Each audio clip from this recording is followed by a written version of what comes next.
right, cool. So, welcome YouTube. Welcome everybody on Discord. So, I was just telling Discord here that David isn't here yet, and that's okay. He's gonna be a little late, but when he gets here, I'm gonna have him hop on stage here.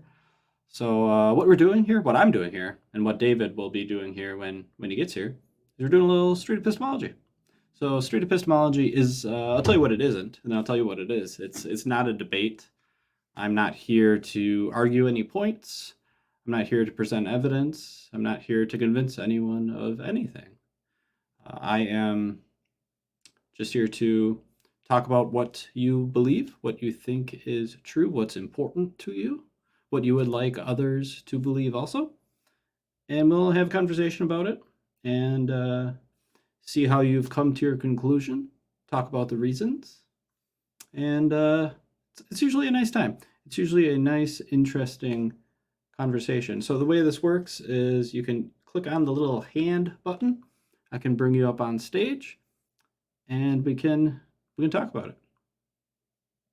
So if there's any takers, go ahead, raise your hand. I'll bring you up on stage. See, there's a lot of people joining, so that is great to see. All right, we got. Oh, did I do that right? Hey, how's it going on? What's going on, Quid? Hey, Pierce, what's up? Not too All right. much. Just doing a call-in show, you know. Oh yeah, I know about that. Yeah, I was just gonna start a conversation. If somebody else has something else, that's fine, but it's something we've been talking about, so I thought I would introduce it. So an idea that I've been having recently is, I guess the way that I would phrase it shortly is that we should trust expert consensus in the soft sciences and humanities. That's the claim. Okay. We should trust experts in soft sciences. Is that what I heard? Yeah, and the humanities. We should trust expert Humanities. consensus. Sorry, just to clarify, it's expert consensus is Okay. the important part. Okay. Cool. We should trust expert consensus. And is this for all claims or just certain claims? Ones where there's consensus, so claims where that they're just kind of made in the field. No, it would be ones where they kind of all agree that the claim is true and it's relevant to their field. Okay. And okay, expert consensus. Got it. And why should we rely on expert consensus? Because the way that they build knowledge, as far as I currently understand, seems to be a reliable way to build knowledge, and they seem to be following that out faithfully. And I don't know of any sufficient data or studies indicating that those fields are somehow more untrustworthy or something like that.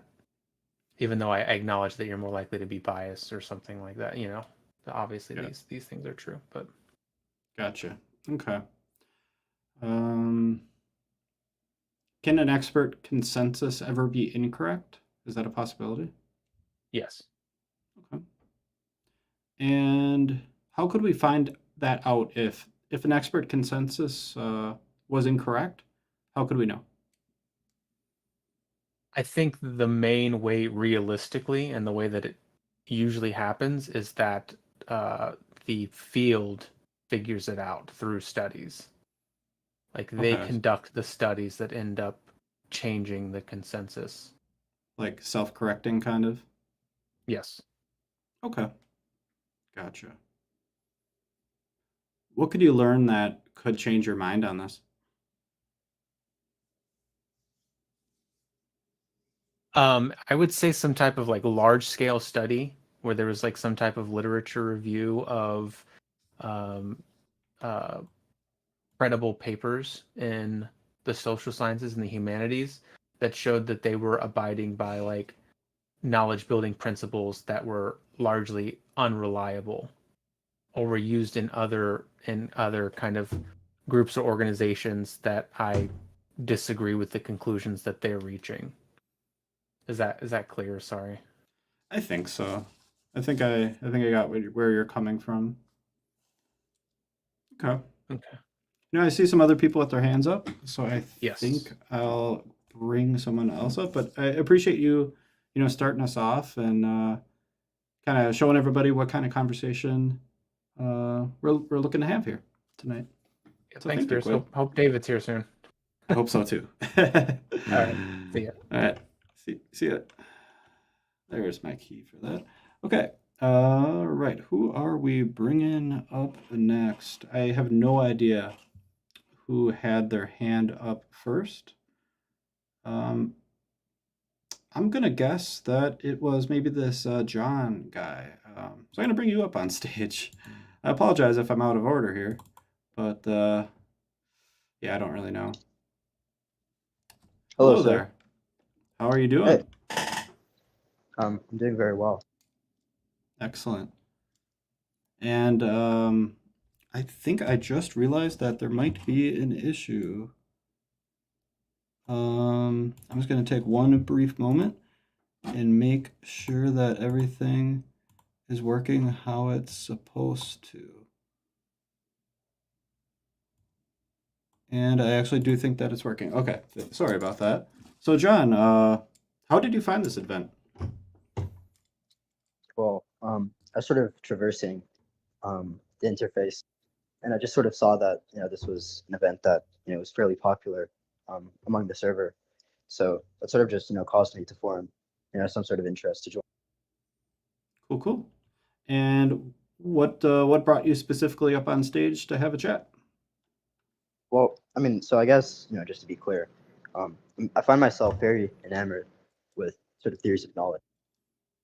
And I find that knowledge, as it sort of exists in a strict sense, it's going to be in part, or as someone might more strongly say, in whole, on the obtaining of certain requisite transcendental categories that are going to refurbish sort of the necessary conceptual groundwork for establishing certain propositions. Now, okay, so I mean that gets into a few things. So it gets into epistemological determinism, gets into causal anti-realism, but I'm sure we can sort of traverse all that.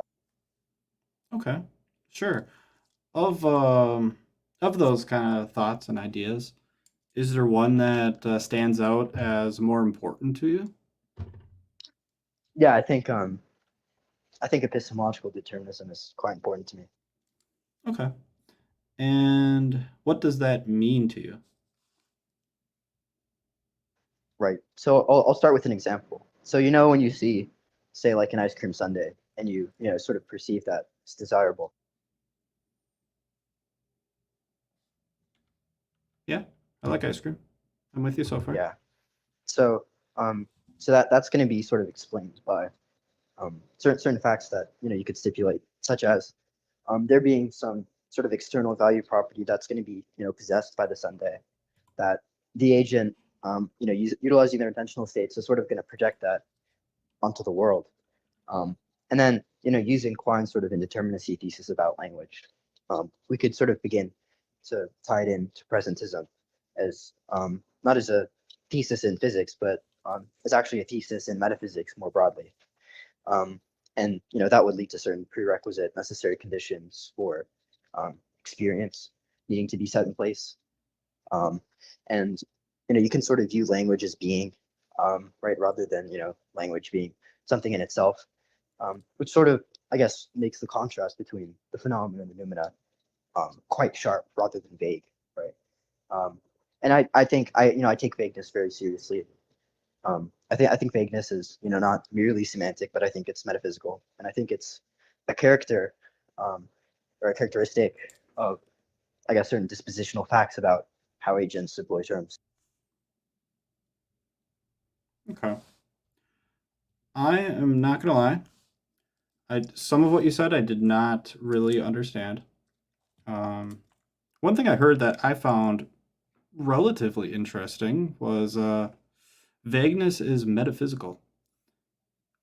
Can you explain That's that? That's really interesting. Right. So there's going to be certain terms that are going to be embedded in our natural language, right? So those are going to be terms like, for instance, just take the term red. Now it might be vague when something becomes red. There might be some vague boundary between, say, when something counts as orange, and when something counts as red. And the semantic content of those sorts of terms are going to be furnished, right, by certain relevant facts that are going to be obtaining, right, in the external world. But external world skepticism specifically, denies any sort of metaphysical commitment. So that's where I sort of step away, because I think that, as Kant has shown, Agrippa's trilemma is going to be entirely unsuccessful in demonstrating the truth of any thesis regarding, metaphysical skepticism, at least of the relevant kind. So given all that, since Kant sort of destroyed Agrippa, right, so to speak, that would give us a reason to think that vagueness is metaphysical, right? We know this. Okay. If someone was to disagree with you, what do you think their argument, or what do you think they would say? So I think they might appeal. Okay, so Muthuswami is a sort of philosopher that, he's an Indian philosopher from around the 1980s, and he had a principle that had to do with various sets that, sort of nomological dispositions can possess, where that, set specifically is going to be an infinite conjunctive set, not a disjunctive one. And, so that sort of thing could lead someone to think that vagueness is going to be something that's not going to be thought of as something metaphysical, but they might think that vagueness has to do with conjunctive sets, and they might think that conjunctive sets, like any metaphysical status, right? Because they might just be, sort of a deflationary realist about sets, at least in the relevant sense that's sort of restricted to this particular domain. But that criticism it's sort of a meme in the philosophy community. It's sort of unsuccessful, and the reason that criticism is unsuccessful was actually proved by George Gruger, and he actually sort of constructed a mathematical principle that's sort of known as Gruger's injunction. And essentially, what Gruger's injunction is saying is that sets of nomological dispositions aren't conjunctive, right? Because if that was true, that would just lead to explosion. In fact, rather they're going to be something that's sort of disjunctive, such that you're avoiding explosion.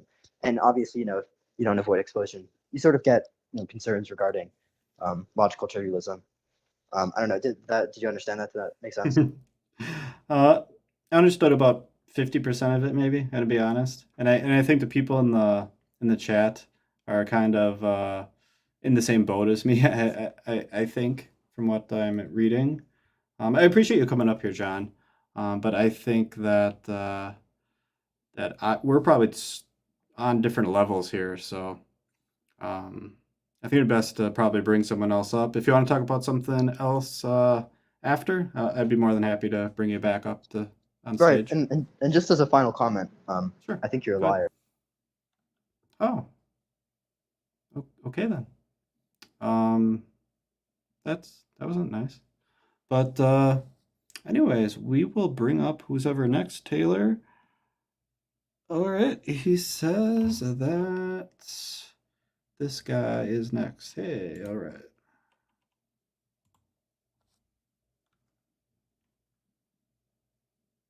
Hey, how's it going? Howdy do. Just for the sake of brevity. Hello. So Hello.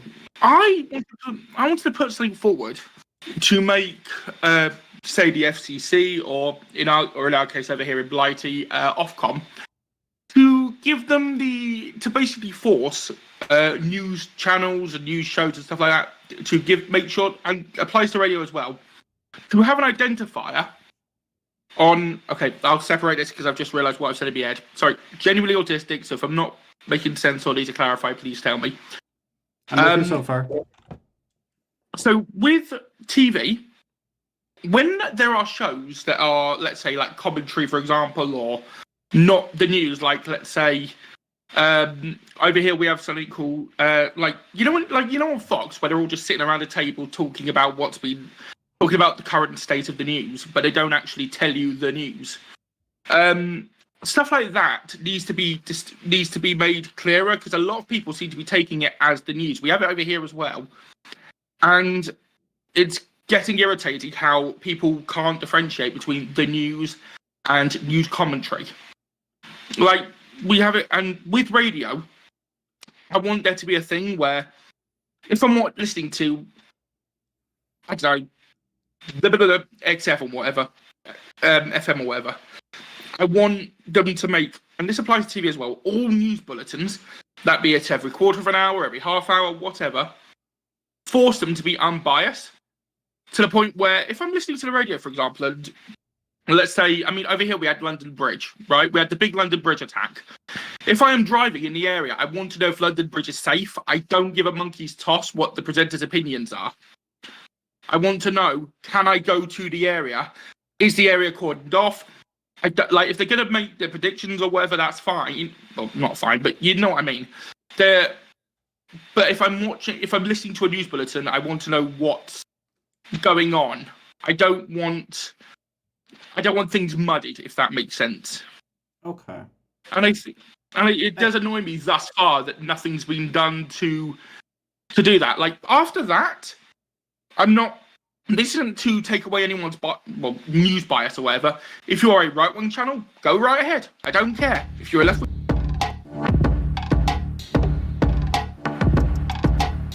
the information part, and you don't want a political opinion. Okay. I hope that makes all sense. I hope that all makes sense. I think so.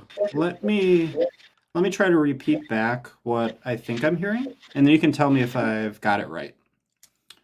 So I think what you're saying is that when you watch the TV, what would you would like them to only be able to present facts and not have them have the ability to present opinions. Is that what I'm hearing? No. No, I'm talking about news bulletins. So at the top of the hour, so you don't want you're at the top of the hour when they say this is the news, or sure. if you're listening to that sort of thing. So not when they're doing, not later on when it's more commentary or more in depth, when they're trying to give you everything rather quickly. Okay, I gotcha. We're on the same page now. So during these bulletins, you would like them only to display facts and keep opinions out of them. Pretty much, yeah. And then when they go into everything else, then you can have your opinion. But like I said, for example, as I said, London Bridge being an example, or the Ariana Grande concert. If I was driving in the area in that part of Manchester and I only just hear this has happened, I want to know, can I drive in there? Is it safe? I don't care for the finer details at that point. Well, I do, but you know what I mean. I don't care about the finer details at that stage. I just want to know, is it safe? Can I go there? Or should I be pulling away to go somewhere? Gotcha. Should I take a detour to avoid a massive problem?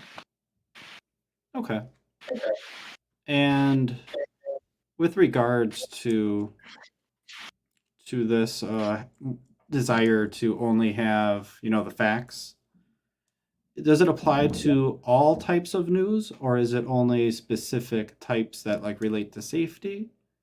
No. When I say facts, no. When I say facts, what I mean is commentary. There's shows where there are commentary, and there's like as I said, for example, Fox is a good example of people sitting around a table saying, "We're going to just talk about what we've seen in the papers" or something like that. Whereas, and the actual news. Like, for example, over here we have a thing called Question Time, where you've got 6 people sitting around a table, and they are asked questions by the public. Now, this isn't the news, but a lot of people take it as the news because there are politicians there. And it's one of those things where the everything is like, what's the best way to put it? I think that separating, at least having some sort of identifier to make it clear to people that this isn't the news, it's just a commentary show, it's just a commentary or people talking about it, would make life a lot easier than people assuming that it is a news reporter saying this has happened. Does that make sense? Yeah, I think I understand where you're coming from. So you want only the facts as you described on these news bulletins. You don't want any of these opinions or the finer details. Yeah. And I believe the reason that you would want this is because you want to consume the information as quickly as possible.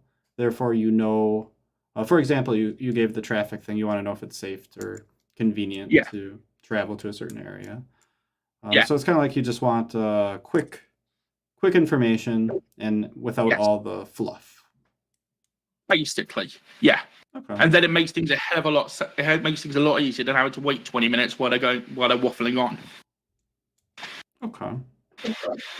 And what kind of belief or claim is this? Is this more of an opinion, or is this something that everybody should agree on and is more of a factual thing, or a where I don't do you understand. stand on there? So I don't understand the question. okay, let me try to rephrase. I'd like to be as clear as I can. Is this an opinion that you have? Is this your opinion or a preference?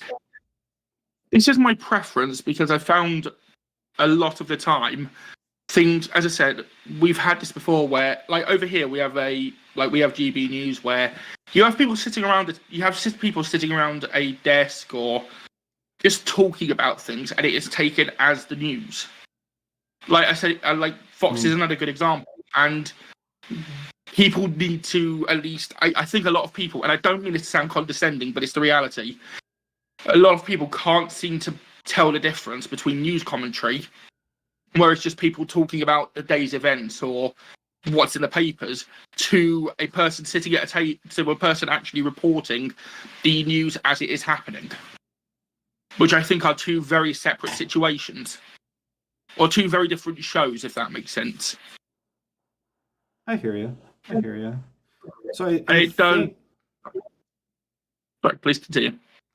I think what I'm kind of hearing, I'm going to try to repeat back a little bit more of what I'm hearing. So you're kind of observing that some of these news bulletins, are putting a little too much fluff in what they're displaying, and it sounds like you're really frustrated, and you kind of have this need for this information to be digestible, and you probably would want to request that they keep it brief and factual. Pretty much. Like, it's Fair enough. It's not. But I want to make it clear just off the bat. This isn't to stop them having an opinion, or if like in the States, I know there is different channels have different political biases. That's not taking that away from them. They can still have that. It's just not when you are getting everything at the top of the hour, where everything is the most, where you're getting like everything given to you within 30 seconds. Okay. All right. I don't think I have any. Oh, I'm sorry. I said I hope that all makes sense. I think so, and I think I understand exactly where you're coming from. I think I agree with you. I think that's a fair request. I think that's reasonable. But yeah, I don't think I have any more questions for you. I really appreciate you coming up. Not a problem. I mean, I'm happy to hold on. Sorry, I just noticed something from Likely Spammer just to reply to. Okay, Likely Spammer, what do you mean by they are? Could you be more specific? Sorry, I don't mean to thingy pierce. I just want to know what the guys. Yeah. I just want to know what they're saying. It's all right. I will actually just let you go in the comment section, and you guys can discuss it there. That's fine. But yeah, appreciate Thank you coming very up. much, sir. Yeah, thank you. Anytime. Thank you. All right, we are going to move on. Taylor is telling me who is next. And Rolodex is next. So I'm going to invite you up on stage. Hello there. Yeah. How's it going?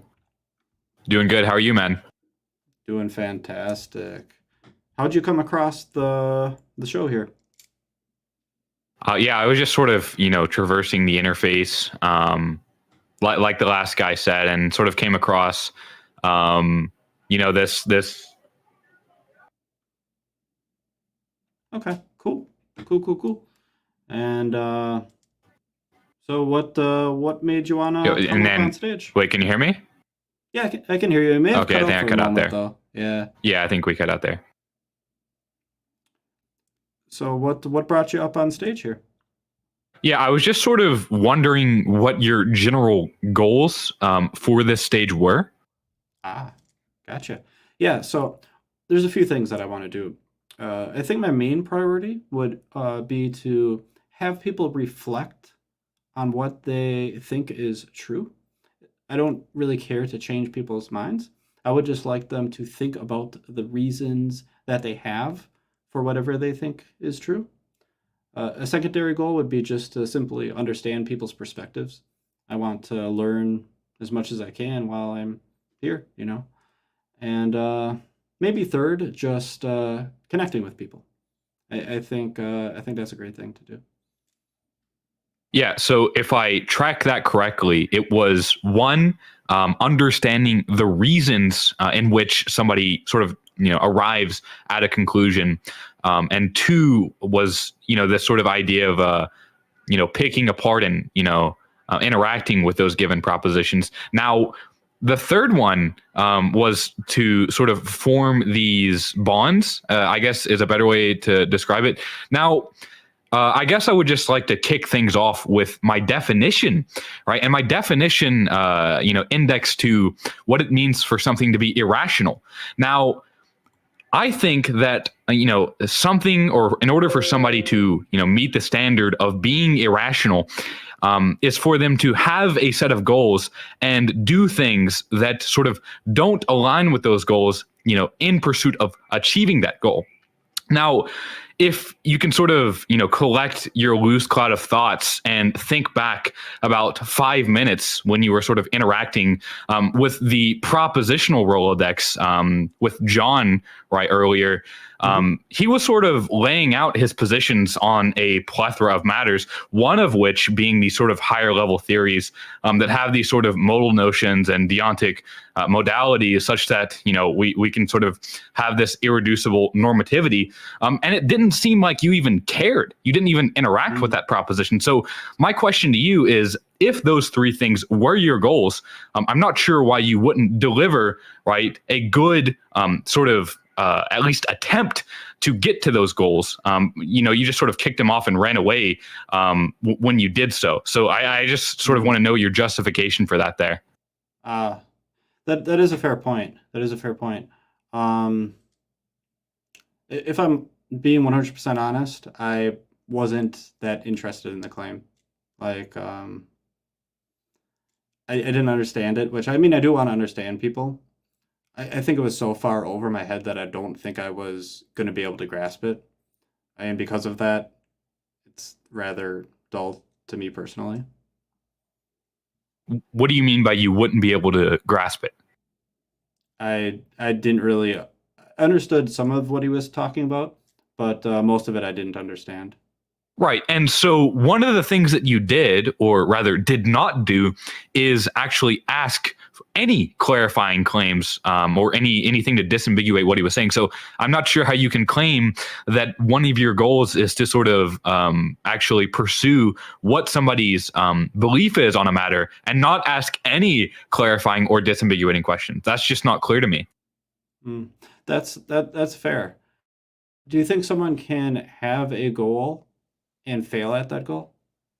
So I absolutely agree with that. And the reason I brought up what it means for somebody to be irrational, this wouldn't qualify as being irrational. What you just said wouldn't actually qualify as being irrational. But the actions that you partook in earlier actually did, because you didn't do anything whatsoever to pursue those said goals.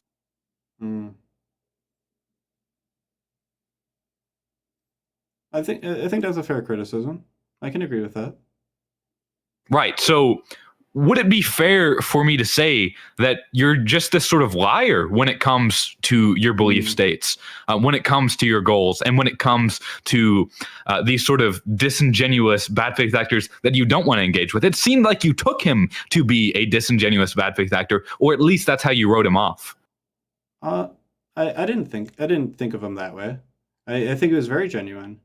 I didn't understand him. So you've kind of made this, observation that I did take him out. Well, I think he went off stage himself, but I did say I was going to remove him from the stage.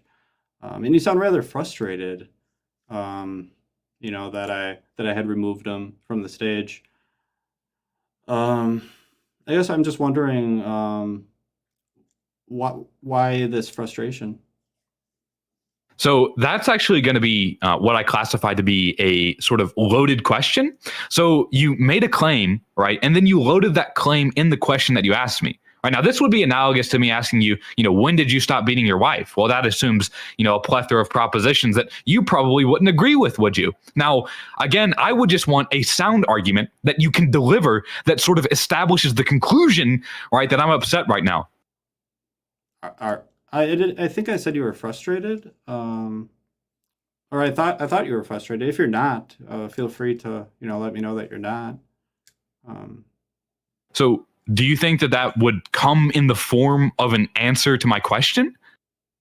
I'm just trying to figure out where you're at. Okay, so do you think that just came in the form to the question of an answer to the question that I just asked you? At this point, I'm not sure I remember the question, but I do want to remind you Okay, that so this you is a Street dodged so hard Epistemology. that you actually forgot what the original question was? Is that what you're telling me right now? That you sort of slithered away and obfuscated off the point so hard that you don't even know where you're at right now? You pivoted so hard that you didn't know where you ended up? That's what you're telling me right now? I want to remind you that this is the Street Epistemology call-in show, not the debate show. So I'm not up here to do a debate. Do you want to say That's another, not like what a I do. random detached statement that has nothing to do with the conversation right now? Well, I had to move him to the audience. I'm sorry I had to do that. I wish we could have had a cordial conversation. That is one of my things that we're trying to do here. And I've never actually really kicked anyone off stage like that before, and I've done quite a few shows here. But I think that was probably the best choice for right now. We got Taylor, who's in the chat here. Sapper Aud. Hopefully I'm pronouncing that right. But I'm gonna see who is next. And I think that's some hobo. So I'm gonna invite you up on stage here. There you are. How's it going? Hey, Pierce, just want to thank you for letting me up. And thanks for, or sorry that guy was so rude to you a second ago. Yeah, it's kind of expected. I mean, we're on Discord in the politics server. You gotta have a little tough skin, I suppose. Yeah, I was just telling Sushi on guys for doing these shows because I know it's I've dabbled in epistemology myself. I know it's a really hard thing to do. Yeah, nobody's perfect. So I guess the last time I was on your show, I brought up the point that atheists existing is a good thing. Yeah. You made a comment. Yeah, you made a comment that was interesting. I was wondering if you wanted to explore that one. I think it was actually, correct me if I'm wrong, I could remember wrong. My memory nowadays is not the best. But I thought it was that people should be atheists. Oh, well, I may have worded it that way, but I don't. Mm-hmm. Oh, okay. I don't necessarily agree with that. Okay. What is it that you wanna? How would you word it? I worded it. I think that atheists existing is a good thing. Maybe it was that. I don't know. I don't remember. But we'll go with atheists existing is a good thing. Okay, cool. How confident are you that that's the case? Today it's shifted. I'd say it shifted from about 80 to maybe down to about 60% confident. Okay. At a previous time, you were more confident? Yeah, because, well, I was going at the angle of I think we're here on this planet or in existence to experience. Well, part of the life is to experience. And I think it's a good thing that we have a bunch of people with different views, and that includes atheism. So that was where I was like, it's a good thing. But then where my confidence dropped was I don't have enough experience to know how atheism affects people's lives. I don't know if atheists I don't know. I don't know if like if atheists are just as likely to succeed as theists are, or if atheists are happier, less happy. I don't know. So that dropped you from, I think you said like 80% or something down to 60? Yeah. Okay. And what gets you, I think you said like something about there should be people should, like, you want a diverse group of people or something along those lines? Is that what you were saying? Yes. That's what think gets you to 60? yes. That we need people with different views, and I think I was an atheist for 2 years, and I actually think atheism brought me closer to God. And I think, Mm, and I mean, here's the funny thing: like the person who makes me think about God the most is actually an atheist, and that's Neil deGrasse Tyson. I like that guy. I know, like he's so good at explaining the universe. He says some pretty interesting things. You can learn a lot from that guy. Oh yeah, Okay.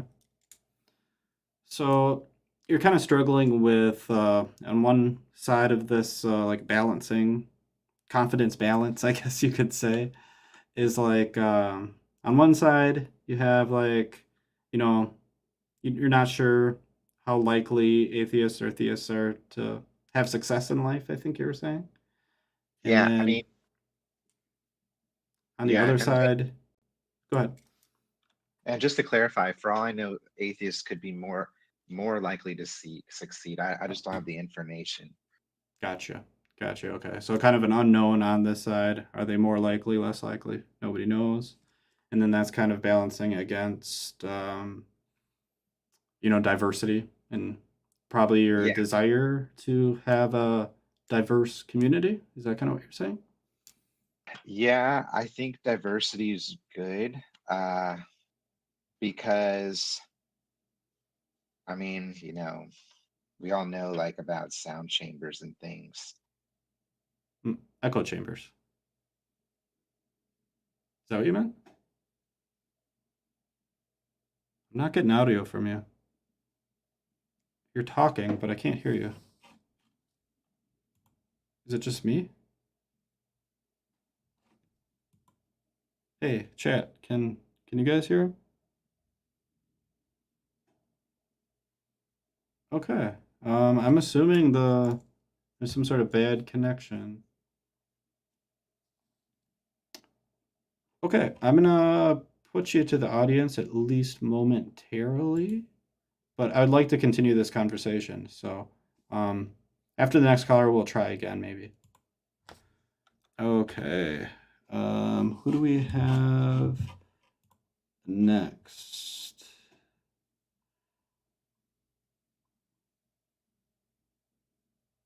We got SF. I'm gonna invite you up to the stage. Hey, how's it going? Hi. So I don't know you at all. So who are you? I am the great Pierce Watkins. No, I'm just kidding. I'm not really anybody special. I practice street epistemology. Got a small YouTube channel. That's who I am. I'm not anybody with fame or extreme intelligence. Just a dude. What kinds of things do you talk about, like in epistemology? In street epistemology, we talk about anything that you think is true. Some common things might be religious things, religion related, politics related, ethical related, Hmm. lots of different stuff. I don't know much about epistemology. Is that just how you know things, basically? Yeah, like basically, yeah. Um, is this true that like pretty much anything, any like truth thing will just come down to like you can't actually ever justify it, like ultimately? Some people think that. I mean, I guess if you go down the chain far enough, you eventually don't know if like you're in a simulation or real. And if that's the case, how can you know anything? stuff like that, I guess. So I guess you have to make like an assumption that, within this reality, certain things are real, certain things are true. Yeah, some religious people, they try and say that they do know things for certain, and I just don't understand how they can say that. Because wouldn't Okay. like to know to know something, they'll be like it was revealed to me through like divine revelation. But then how do you know that that revelation is actually a revelation? Wouldn't that have to be revealed to you? And it's like an infinite, like, because to know something's true, you need a revelation. So it seems like it'd be like an infinite chain. To know something is true, you need a revelation. Are you like talking on their behalf, or is that for you? No, I don't believe that. That's on. Okay, they're talking. Okay, gotcha. That's what I thought. Yeah. I just wanted to clarify. Yeah, I think that's an interesting thing. Like, yeah, how do you know, right? Yeah. Is there something you'd like to talk about that you think is true? Um, I guess I mean, I think a lot of things are true, but you never know with absolute certainty. But like, I think that I exist, and blah blah blah blah. Yeah. Okay, you exist. I mean, that might be a little bit dull, a little bit on the softer side to talk about. Well, I mean, We could, I guess. I mean, everything I just think is real. Like there wouldn't really, like you can't know for absolute certainty. I just think that the certain things are true that I believe. Like I think that God isn't real. I think that's true, but you can't know that for certain. Okay. How are you so nice? How am I so nice? Yeah. Well, I practice one thing that I practice to try to be, I wouldn't say nice, but to try to have empathy towards others is I first have to have self empathy. So if something is making me angry or upset, I will first think about the situation. So I'll think, okay, well, this occurred, and this is how I'm feeling about it. This is the need that went unfulfilled. And if I do want to make a request, even if it's just in my head and I'm not verbalizing to someone, I kind of internally think about that request. And that helps me a little bit. Okay. And what was the previous drama about? I don't know. I don't know. I don't even want to speculate on what he was thinking or anything like that. I'd like to just move on past that, in all honesty. Yeah, it's pretty entertaining listening to Rolodex, but yeah, not good for a conversation. Yeah. What would you like to talk about? You believe that God is not real to some degree of confidence. Would you like to take a Yeah. few minutes to talk about that? Well, I just see no reason to it's kind of like a common thing. Like, I don't buy the presuppositional stuff.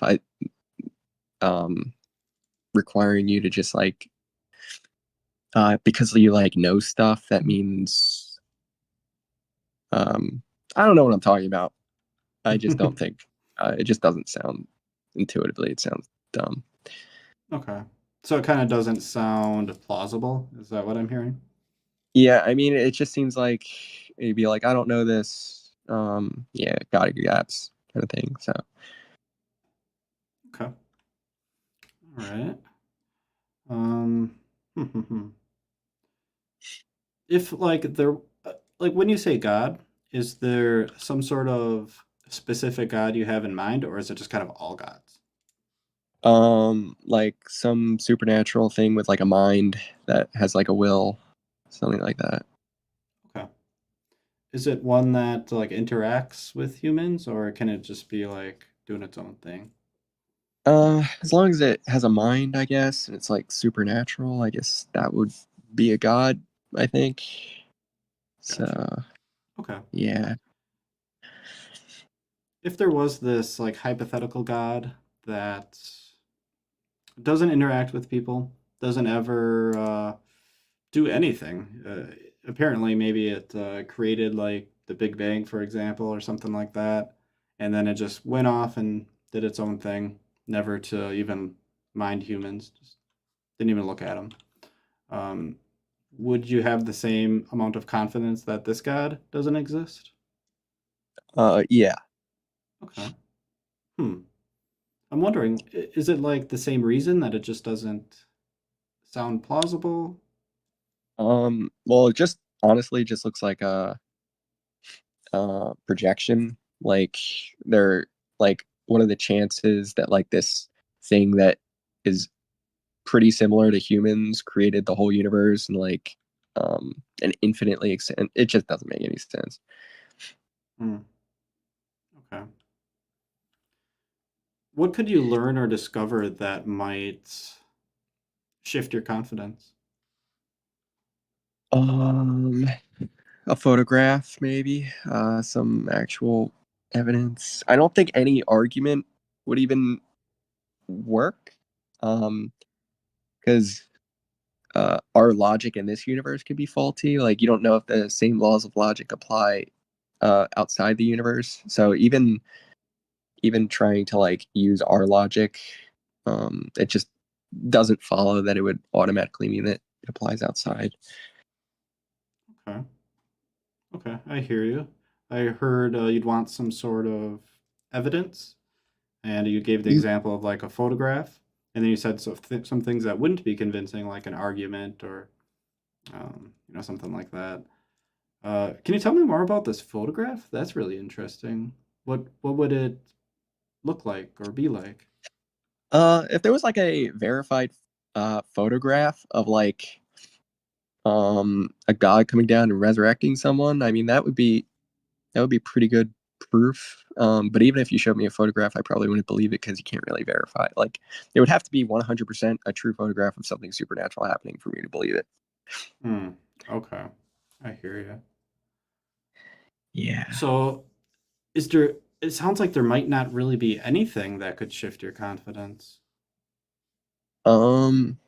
Yeah. I don't really know what you would be able to show me to believe in that sort of thing. Like you would never know. Okay. Why do you believe in God? No, no, I kind of agree. I think I agree with you that I would want some sort of evidence of some sort before I would accept, that claim to be true. Um, but a God claim, a positive God claim. But on the flip side of that, I kind of feel the same way about the negative claim, about the claim that God doesn't exist. I think I would still want some evidence in that direction as well before I have a high degree of confidence that that's the case. So you're agnostic. Yes. Um. Why would you apply that to God and not to like any other thing that you can't prove doesn't exist, like Santa Claus? Sure. I mean, I suppose I do. Santa Claus might be a special case, I guess, in a sense, just because I think we have like I guess definitionally it's a little bit different. Like we can observe that parents put the gifts under the tree, right? And we there's like an expectation that if you stay up all night, you would see Santa Claus, come in and put the gifts down, right? So it's a little bit different Yeah, kind that's of claim. true. But wouldn't that just be like some evidence piling up to support your hypothesis, but you can never be certain? Like hypothetically, you just didn't observe Santa Claus delivering specific gifts. Sure, And it, like I guess there could be like a hypothetical Santa Claus that's invisible that nobody can ever see, and the gifts are maybe invisible or something. Um, and I mean, you could make it so it's just like a supernatural God claim. Yeah, if we were to go, if the claim was like that, then I'd feel the same way. Well, like the man that flies in the sky that delivers presents. You're not agnostic. You're like an atheist for that Santa Claus. Or are you an agnostic? I guess it really depends. I guess the devil's in the details. If we're talking about the invisible Santa Claus that nobody can, ever detect, then yeah, sure, I guess I'll stick to that. I don't think about that much very often though. Yeah, I mean, what you say about Santa Claus, though, I would just say about God, where like we observe so many things to where like if God did exist, we would expect to see a whole bunch of miracles and stuff, but it seems like everything is explained by natural phenomena. Okay, I hear you. What kind of things would you expect, like specifically? Um, just like events that couldn't be explained with our laws of physics. Hmm. Okay. And why would that be an expectation? Because if everything can be explained with the laws of physics, then it just seems like uh God doesn't really add anything, and the likelihood just goes like there's no evidence supporting it because there's like a simpler one that explains it way better. Hmm. Okay. And what is that the explanation the alternate explanation would be naturalism? Is that what I'm hearing? Yeah. Okay. And that's a better explanation because there hasn't been any observations of the supernatural? Yeah. If we were to observe the supernatural, would that definitionally make it the natural at that point? Yeah, I hear a lot of people say that. I don't think so. Hmm. I think supernatural is um like it can't be explained with any materials. Like Can you give an all example? um like like it wouldn't be it would be like from a different I don't want to say I'm not sure. Like you just wouldn't be able to explain it with anything in our universe, I guess. I don't know. I haven't thought Hmm. that much about it. Is there things that we can't explain right now that we don't know how it works? Yeah, but you would just assume that it's natural because everything has been natural. Hmm. And I'm sure those things that we don't know how it works, like people people already know that there's a natural explanation. They just don't know the details Hmm. for it. Okay. How do we know there's a natural explanation? Um, I mean, you would just assume that because like pretty much like 100% of things are natural that we observe. Is this different than like a sub? I can't say that word very well. Presuppositional. Yes, that a theist would make. Um, well, a theist is basically making like superfluous assumptions. Like any assumption that they make, they're just adding a whole bunch of stuff that doesn't really add anything. It's just um yeah. Okay, and then when a naturalist does it, it adds something. That's what I'm hearing. Yeah, because like you could explain lightning by being like, okay, all these particles, blah blah, and then you could just be like, okay, also God makes these particles do these things, but like that doesn't add anything. That's just, and you can Hmm. infinitely do that. So I don't see why. If there's something that we didn't know how it worked, um, I don't know what a good example is. Earthquakes. I don't know. Maybe we do know everything there is to know about earthquakes, but let's say we don't, and we were to say, well, it must be natural. Does that add anything, or Um, well, I mean, it doesn't. I mean, you would be adding a lot more if you said that it's supernatural, because not only are you assuming that this reality exists, you're assuming a whole nother reality exists. That's like adding so much more that you would need Okay. to. Yeah. Okay. So it's kind of like we know the natural world exists, so it's safer to assume that the cause is natural rather than supernatural because we don't have a way of knowing if the supernatural exists. Yeah. Okay. Yeah, that's So you're not agnostic on God anymore? um Because it is no, the same with Santa Claus. I think it might be a little bit different. Just a little bit, you know. The red suit, you know. That I mean, makes all the the difference. it sounds like an insult, I guess, but like in terms of like the actual reasons to believe, to be like agnostic versus, it seems like it's the same with Santa Claus as it is with God. Because like with Santa Claus, you observe parents putting the things on the desk. That's evidence against this flying man existing. So we just assume that it's just parents doing it. And with God, it's just everything is natural. So why assume that there's also supernatural? What Agree. if I'm a little late to the party, Ham David? But what if there are elements to Santa Claus putting the presents under the tree that are magical, that you can't see him unless you believe? That could be true, but it's just there's no reason to believe that, Hmm. because like all of the things that we see go against it. Hmm. You could believe that, but that would be like because you can't prove that Santa Claus doesn't exist. But that would be like a 0.00001% chance, but nobody would say they're agnostic. They'd just be like, I don't believe in Santa Claus. You saw a photograph of Santa Claus?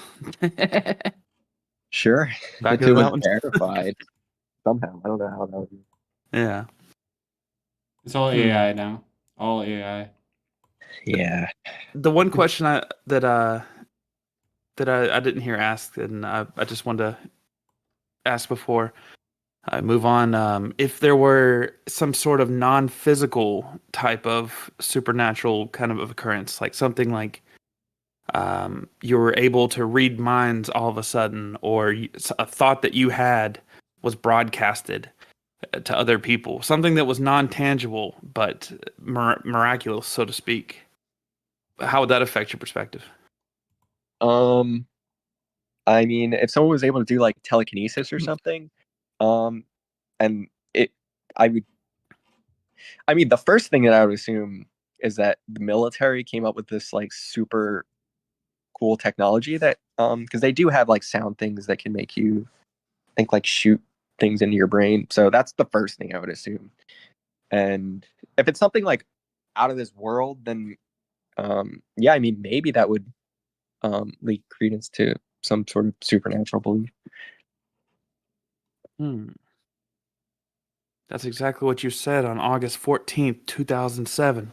Oh no. Cool. Thanks for answering my question on that. Sorry, I missed the first half of this conversation and the rest of everything else. It's okay. You didn't miss any of my jokes. I haven't told any of them yet. Oh, good. Good. That's the main reason I'm showing up. Well, of course. All right. I think we may have concluded this conversation here. Does that sound about right, David? Yeah. SF Sorrow, I'd like to talk to you again. It sounds like you got some interesting thoughts there. The beginning next time. Okay. All right. Thank you. Bye. How do you think, before you jump down, how do you think the conversation went? That was a pretty good conversation. Yeah. There was no like we're actually trying to understand each other. Unlike Rolo being debate broy down there.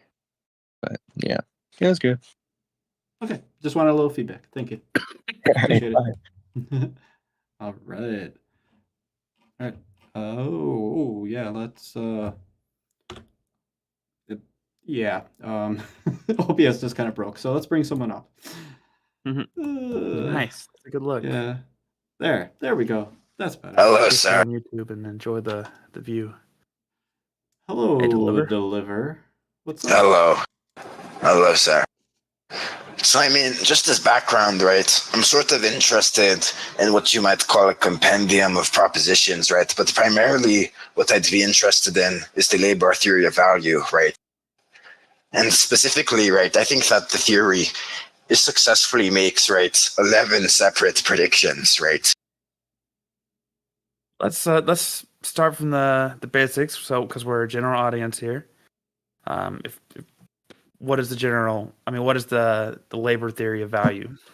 Right. So the theory, right, is going to be uttering a few propositions, right? One of the propositions, right, that the theory, right, is going to be committed to is going to be that facts about value are just going to be proportional, so to speak, right, to facts about the socially necessary labor time that's going to be expended into some commodity, right, such that at equilibrium price, right, the value is going to become identical to the price rate.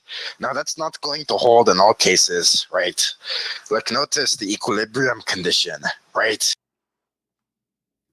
Did you get cut off, or was that your? No, that's.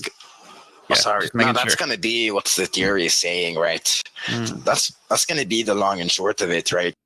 Yeah. Why is that important to you? Why do you want people to understand that? The theory is going to make sort of 11 separate predictions, right, that are all going to be explanatorily relevant to certain facts about society, right, which are going to obtain in successive order, right? So you're saying it's important to you because it provides predictive power? Yeah, right. So just to sort of name some of the predictions, right? The theory is going to say that there's going to be a tendency for the value rate of profits to decline during long wave periods of expansion, right? The theory is also going to predict the relevant immiseration of the proletariat, right? Which is just to say there's going to be an increase in the rate of surplus value, right? Is a secular trend, right? Another thing that the theory is going to say is that an increase in the physical ratio of machinery to current labor, right, is a secular trend, which is not going to be predicted by the neoclassical theory, right, is going to increase over time, right? Now, there's going to be 7 other predictions, but before I even proceed, right, I want to make sure that the prior predictions aren't going to be opaque, right? All right. So I'm just going to be outright a dummy right now and just say we got to slow this down. I mean, 11 predictions is a lot to get through. 1 is a lot to get through. So why don't we pick the one that you feel is the most reasonable to you, and we'll start with 1. Yeah, so it's going to be the declining rate of profit, right? And the sort of declining rate of profit is going to be furnished by a compendium of facts, right? It's going to happen because profits, right, on a plausible theoretical model, right, is going to in part be determined by surplus value, right? But surplus value, right, in a given industry is going to decrease over time, right? As the organic composition of capital increases, right? As the rate of C over V increases, right? Where C is going to be the rate of constant capital, right, which is going to be fixed costs like the machinery and things like that, right, and V, which is going to be variable capital, right, which is going to have to do with the sort of cost of the wages, right. Now that's going to be what's going to furnish, right, the first prediction, right. Who do you think should understand this theory? Like, who is your target audience to say, I want these people to understand this?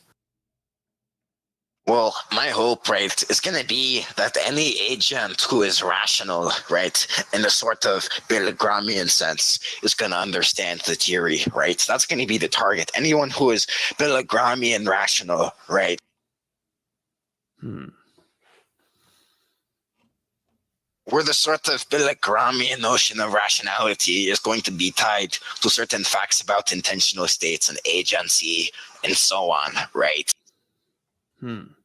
And do you think this is something that is palatable to the general population? Something that do you think the things you've said today are some things that people are going to understand? Well, there might not be some people, right, who are included. So, for instance, right, the mentally disabled or something, right, they might not track the sort Sure. of basic ins and outs of the theories, right? Some Okay. other people, right, who also might not fucking track the theory, right? Those are going to be people who are not rational, right, in the Sure. strict Milgramian sense, right? That's going to be tied to facts about intentional states, right? Well, I think I might fall into that category. I mean, me personally, I was born yesterday. I don't really know much about anything. Yeah, I wouldn't be fucking surprised, right? Because if you don't understand the theory, right, that's just sort of going to be an embarrassment, right? Even after the propositional Rolodex has been traversed sufficiently so that the conceptual opacity has been established in the relevant sense, right? Yeah. See, over in Greece, right, what we like to do when people don't understand theories, right? When people, like when the teacher, for instance, would explain a concept in the classroom, wouldn't get it, right, we'd call them a no-brain Brian, right? So now the question is just going to be, are you going to be a no-brain Brian, right, in this context, right? If I was a no-brain Brian, what would be the first step I would use to start moving up on the next level? Well, step number one, right, would be to not be a no-brain Brian, obviously, right? Okay. That's just going to be Seems simple enough. furnished Just- trivially. Just throw right? better.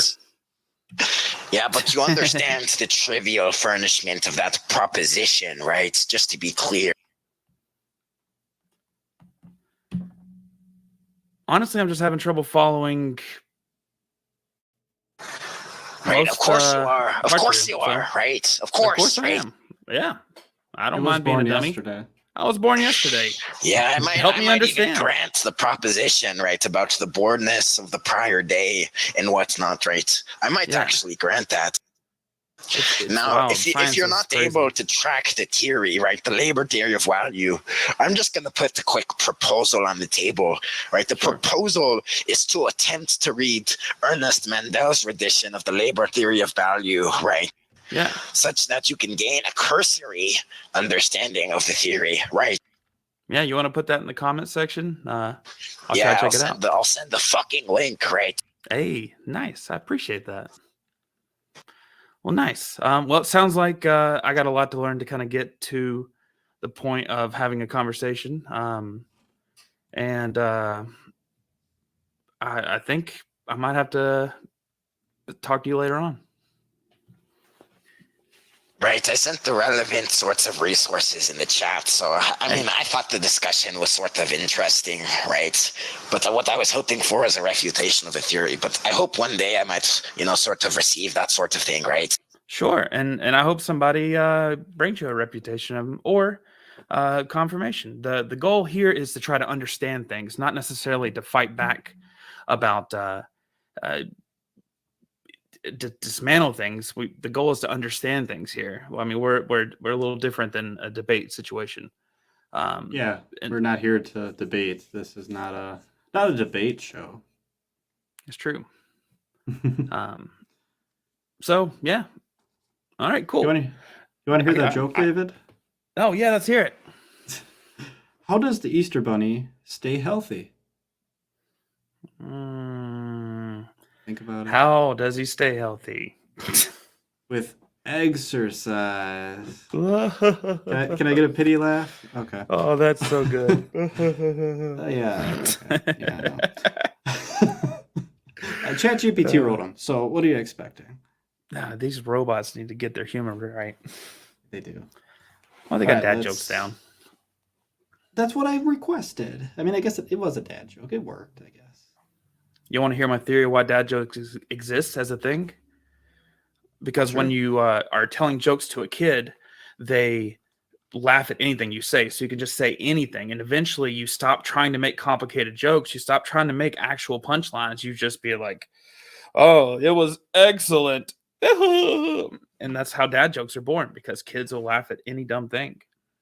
And you know what? As they get older, they realize that they're bad jokes and they laugh at them being so bad sometimes. Exactly. Post-ironic irony. All right, we got someone up on stage here. Yo, what's cracking? How are you? Hey. Not too bad. I was just trying to like, I'm not a debate type or even like I don't dabble in too many philosophicals, you know, that like I can just sit here and ramble on some like 10-letter long words or whatever to fully define my case or whatever. But I'm more like down to sharpen or like what's the word? Dispel whatever beliefs I already have. I'm willing to like go through that thought process, I guess is what I'm trying to say. And currently I believe in I've been told that what I believe is essentially like panentheism, more or less. Okay. I think usually I pronounce it pantheism. I don't know if that's the correct pronunciation or not. Is it different than that? Yeah, Oh, so it is. Okay. like panentheism is more it's more or less not like God isn't necessarily everything. It's more that God is like everywhere is like the best way I could describe it. I'm probably like not so precise on that, but I believe that's like the difference. And I think the reason why I have that distinguishment or whatever, if that's a word, is that I don't think that everybody is God, right? So I think if I thought everybody was God, that would be pantheism. Whereas I'm just, what I think is that the influence of God is everywhere and has What does- pervaded everything, like what does that- material, non-material. Can you give an example of what that might look like? That would be really hard. Like look like. Or just an example. That's kind of what I mean. Okay. So, I guess maybe this is a good example. If you look at an anthill, right? They're not, I guess, aware of what they look like from above and their effect on the environment around them. I guess their symbiotic relationship with the environment around them. I'm sure for an ant, they more than likely go through their day-to-day concerned with their own ant lives, right? Not fully understanding their like symbiotic relationship, I guess is what I'm getting at. And when I see the different religions we have dispersed throughout the world, I think it's all in play. I think it's all on the table. For instance, whether it's good or evil, the idea of a religion, like as a social construct to, what's the word? Give people guidelines to follow, to do things, to like act in a particular manner, like moral guidelines, whatever. There may be reasons for waging war or whatever that are religious based. I think it's all in play. And I think all of that is divine. It's God basically evolving creation, pushing it forward, moving it along. And say like, I think of it like more collectively. Like when I look at the Vatican, I see the Vatican as a like collective symbol of God. Although it may not be God, it's almost like the ideas of that group, that conscious group, came from that God, and they came together and built that symbol and that like center point to meet at, and all of that. And the Vatican is just one example, but those are everywhere. There's like Mormon temples, and so on and so forth, right? There's Capitol buildings, whatever it may be. Like maybe it isn't even so much a religious thing. It's you look at a building, and a building is it houses a bunch of people collectively, and all those people are doing jobs, right? They have their own reasons why, but they're all collectively doing these jobs in these buildings, cubicles, whatever. But I guess if you think about it mechanically, like a building is like a microcontroller of some sort, right? And well, I guess that sounds kind of wild. Basically, what I'm saying is when you look at a circuit board, there's all these pathways that electrons are flowing through different microcontrollers, microprocessors, yada yada yada. There's logic gates and all of this stuff, and it just does what it does. But in reality, somebody designed it to do that. But the thing that is doing that, these electrons like aren't aware that somebody has now designed this circuit to do this. They're not aware that somebody designed, say, this transistor or this microcontroller on this circuit. And like these buildings, I'm comparing them to being like a microcontroller, a black box on some larger circuit, which we would call like roads, right? Roads are these connecting points, and people drive on them, walk on sidewalks, walk into work, and I guess we're the electrons. Just as an example, but that's kind of how I see the world. Yeah, I hear you. So it's kind of like you're making this comparison between the ants or the circuit board. I think I like the circuit board example a little bit better. So Yeah. it's like these electrons are moving around on the circuit board. The processor is like a building, and the RAM is like another building, or all these other little chips are like buildings. And Right. the electrons don't really know, what their purpose is here. And it's kind of like people wandering through the library and then going to school and then going to their job and then going home. And like they might not really know what their purpose is here, but they're doing their thing. They're going round and round and round, whatever. So that's kind of like the comparison that I'm hearing. Yeah, that's exactly right. Okay, great. And with this comparison, you're like looking at this and you're like, well, people are going around, they're not really knowing their purpose, and it sounds like that leads you to this belief in panentheism, which is God is everywhere. This is probably going to sound dumb, but a little bit of that and a little bit of psychedelics. So that's like kind of where I'm coming from. But that combined with just some just experiences that I've had on psychedelics, which you could very well say, well, that's something that's happening in your mind. These are like hallucinations. You're being thrown into different psychological settings and events, and you could come out of that with some different beliefs. Sorry. Go ahead. No, it's okay. I interrupted you. Did you believe this before? Like, had you heard this before you did the psychedelics? No, actually, like it maybe like in a vague way of some sort, but I never really cared to put a pin on that.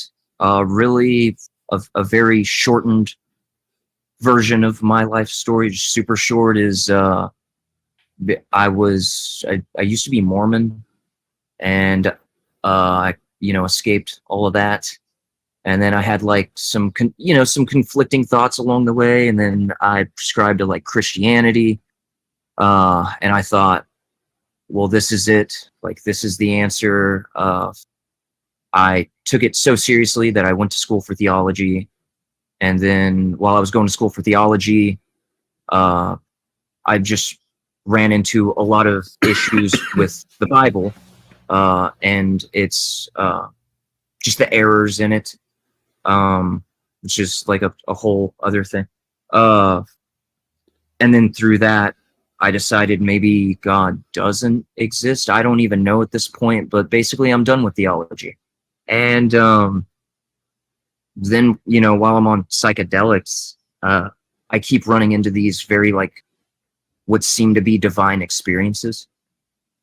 What do you mean by that? So like, this is gonna sound skits, but hearing like a voice talk to me or something, or try to like push my mind in a particular direction. It seems like every time I take psychedelics, it seems like the thing that pushes me to learn more about life in some way, whether it's like through mathematics or physics or an interest I have in something, it seems like it's coming from not within me. It seems like it is apart from me and influencing me to push myself.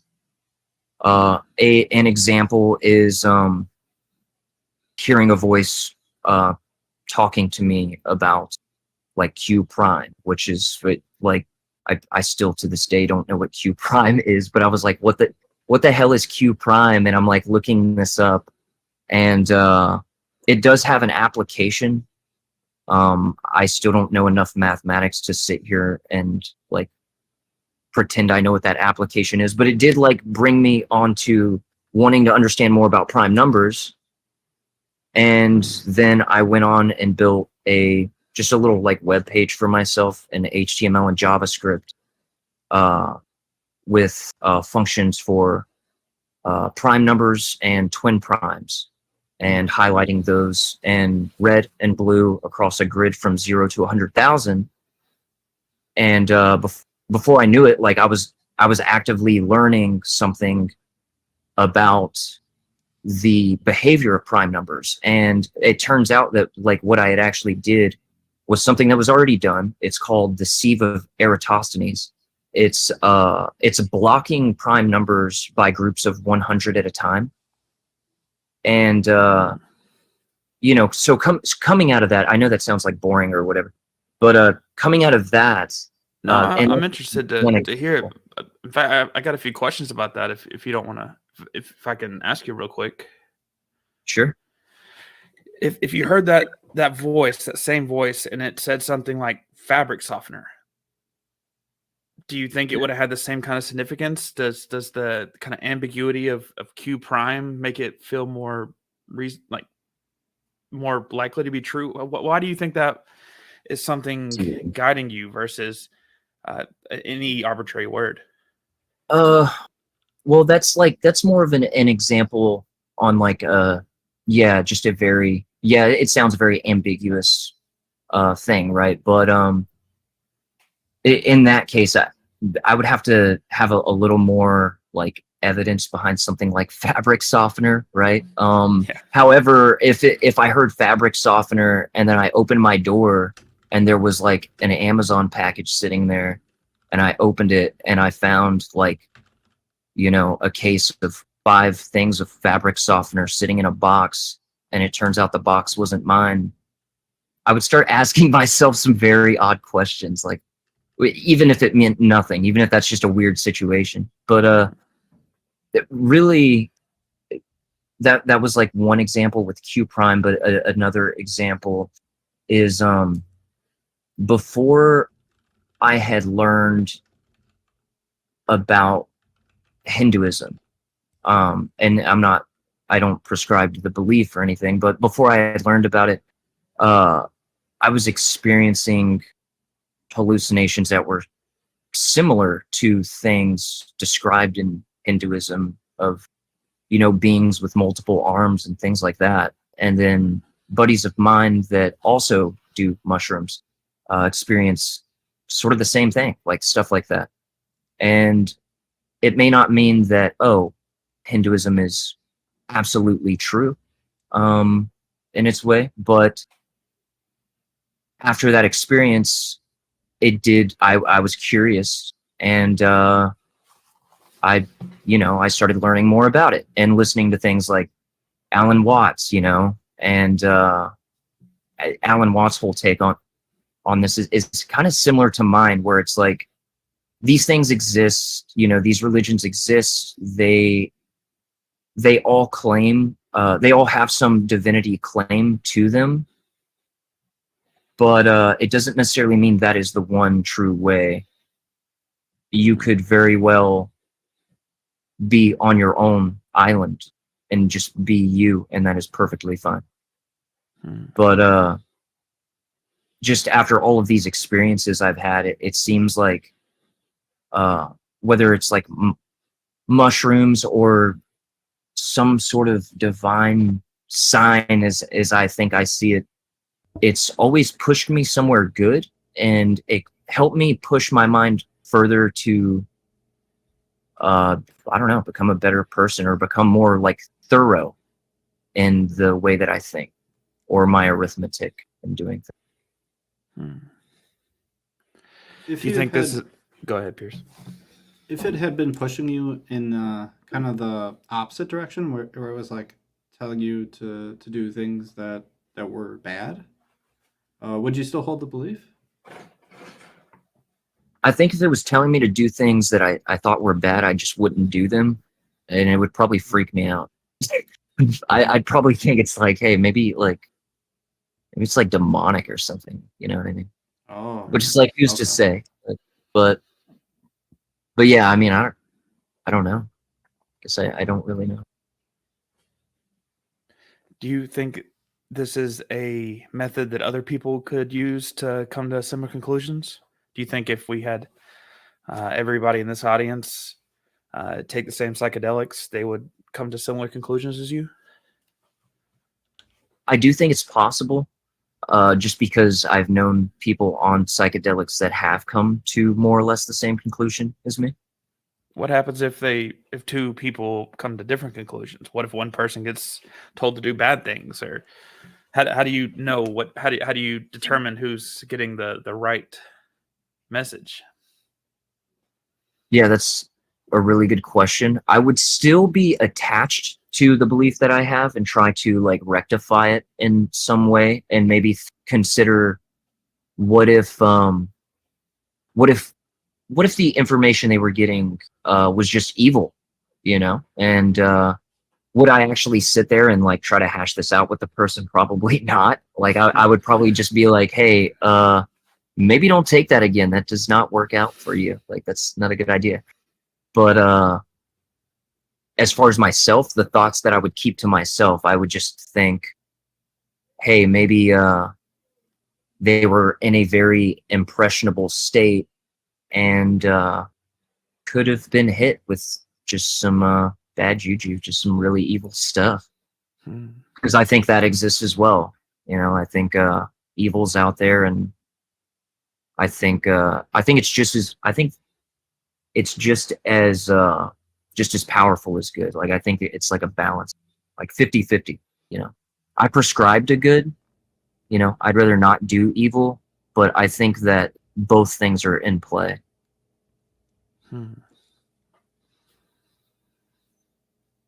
I don't know if that makes sense. Sorry if this sounds like really convoluted, but yeah, I've never really had a chance to sit complicated. here There's and a lot of stuff to sort through. Totally. I got a hypothetical if you wanna do that. Sure. Okay. Imagine there's an alien. His name's Alan. Real nice guy. Lands his spaceship just outside your house. He's never been to Earth before. Doesn't know anything about humans. He's never met anyone. Never talked to anyone.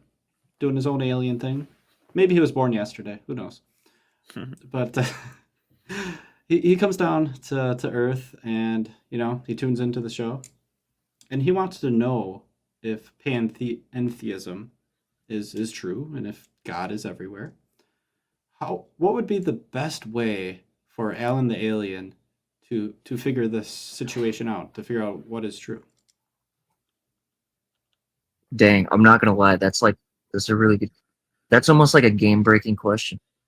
like man.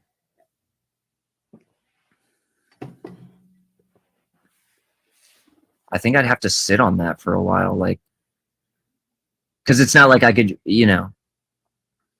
just tell this guy like, well, take this thing that I take, like your chemistry is going to be different. Like what it doesn't even affect him, right? Like, so obviously this Alan here is going to have to, by some other means, have to see the universe in the same way. I think it would be difficult. I think maybe what I would try to do, if this was the goal, was just give him things to consider. So maybe consider things like the likelihood that me and Alan met up in a universe, as two life forms that are separate from each other in a universe so infinite and vast. The likelihood that could happen, I would say, even an event like that. I mean, I don't know about you, but if I had an alien like show up at my door asking me for answers, I would think that's kind of a divine event itself, That's pretty wild, I guess, aliens Yeah. and stuff. For the sake of the hypothetical, let's suppose that Alan has close enough body chemistry to humans to where these drugs would affect him in the same manner. Would that affect your answer? I guess I don't know. Well, could you rephrase that or say that again? Sure. I don't think I'm following. Let's say that Alan can take the same drugs as you do, and they affect him in the same way. He, starts tripping balls or something, whatever. Yeah, similar. I guess there's not so much weight. Like I don't put so much weight on like basically I just see psychedelics as like, this is an easy way. It's like the easy button, right? I see that as my easy button. Whereas like, but do I think it's like absolutely necessary that that's the way? Like, no, not at all. And I also don't think that would be like even the first route. I just think of, for me as a human, to consider or push my mind into these like areas of like consideration. Psychedelics makes that easier, as opposed to sitting there discussing this with somebody for hours on end as to the reason why I look at the world the way that I do. Is using psychedelics a way to come to a high degree of confidence that that God is everywhere? No, no, like it can't be, because then it's like, that's an altered state, right? Like I can't put so much weight on being in an altered state, but it's more the fact that even when I'm not on them, life seems to have a divine fingerprint to it, that it just seems, I don't know. What- Yeah, it just seems divine, like even in itself without psychedelics. So I don't need them either. If God is everywhere is like this one explanation for what you're seeing and your experiences, perhaps, what is the next best explanation? The next best explanation, I think, would be math. I think it would be math and physics to like just the nth degree. Like But- natural explanations? Is that what I'm hearing? Yeah, pretty much. Like, but I think why I don't fall on that is, how do I put this? Like I'm already aware we live in a universe that is governed by math and physics, right? Like that it is what it is. But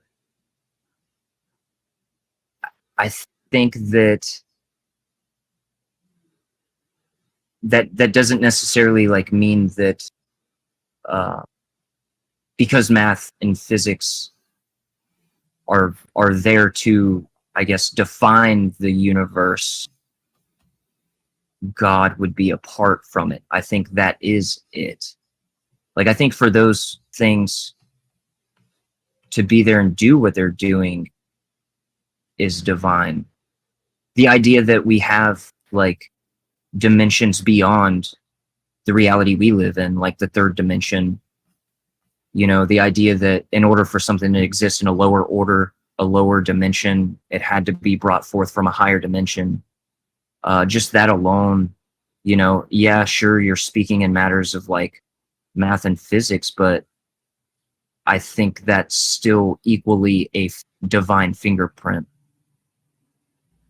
I don't know if that makes sense. I've never had to say that before, but I think that's like the best way I could describe that. A question I have for you.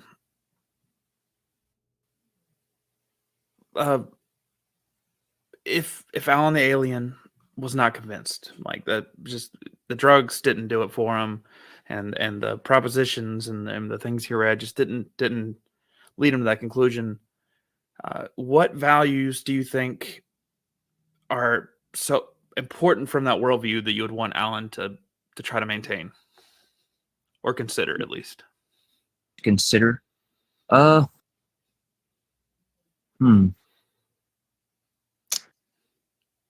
think just the idea that like no matter what happens, just be, and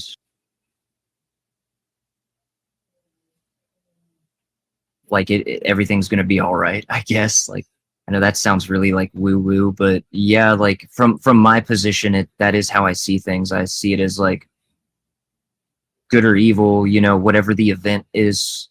I could get swallowed by a shark or whatever, right? Like, I see that as just a experience, and when I am no longer in a physical body,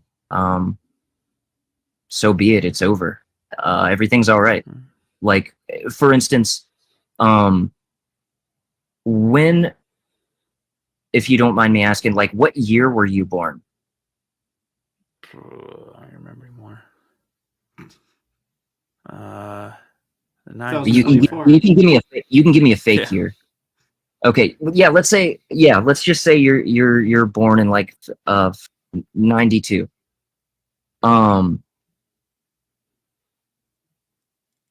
You basically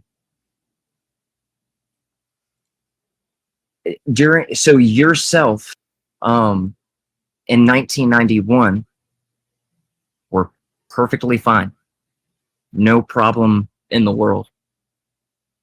Like, you weren't here, but you were fine. And when you die, it's like the same thing. It's the universe is just going to keep churning, everything's going to like continue to run its course. But whether you're in a physical body or not, like everything's going to be okay, I guess. It sounds everything keeps going. Sounds like you would, if Alan wasn't convinced by these methods of determining that God is everywhere, it sounds like you would offer him comfort. Is that kind of what you're saying? Yeah, that's a good point. Yeah, I guess I would. But I'd also like push him to like continue to, whatever burning questions he has, to like continue to pursue them. I mean, the universe is pretty crazy. I don't even think like my position as it stands today is what's the word? Like the end point. Because it could very well be possible that, just because I think that God is present in all the universe.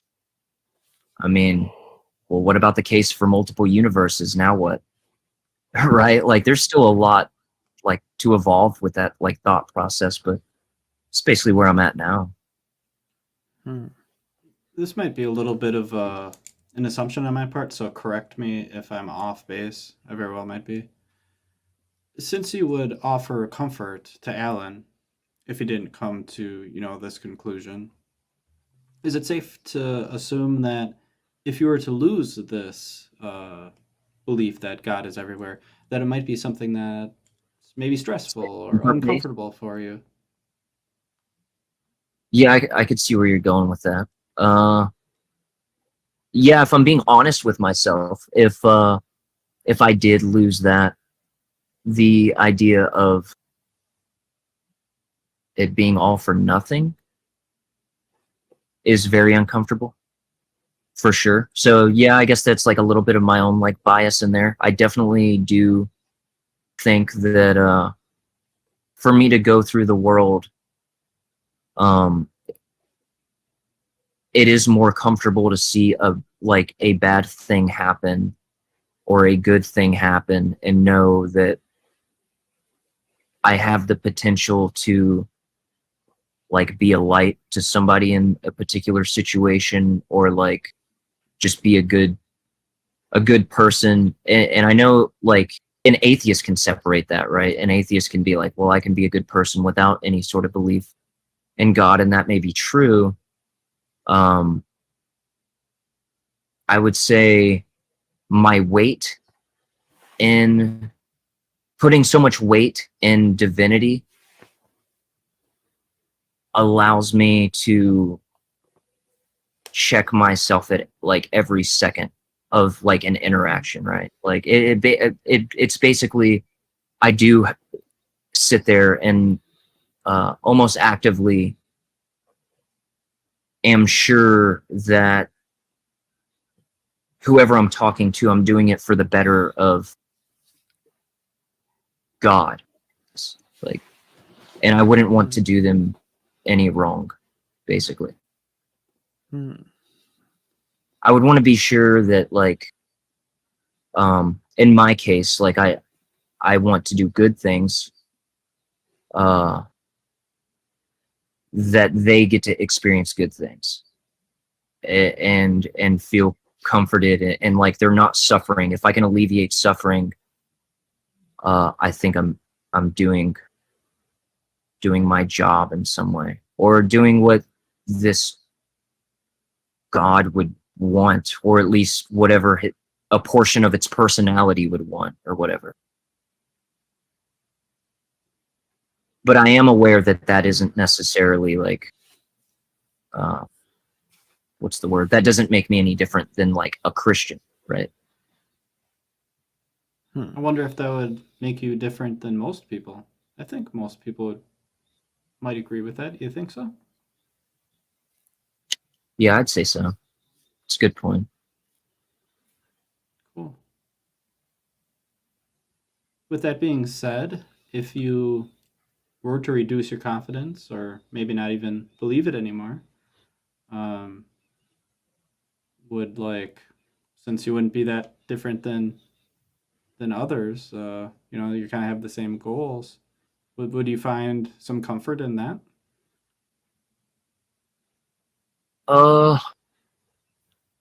Man, that's almost like yeah, it's like a really psychological thing. I think if I felt that there wasn't a divine purpose of some sort, I think I would just not care about anything. I think I would just like, does it really matter almost? And I know that sounds like oh well, so you can only have, say, morals, right? Like you can only have morals if you believe in God. Like it does sound similar to that. I don't know.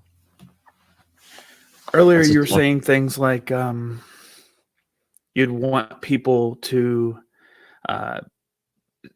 see light or feel the kind of light that you were talking about. You wanted people to feel value.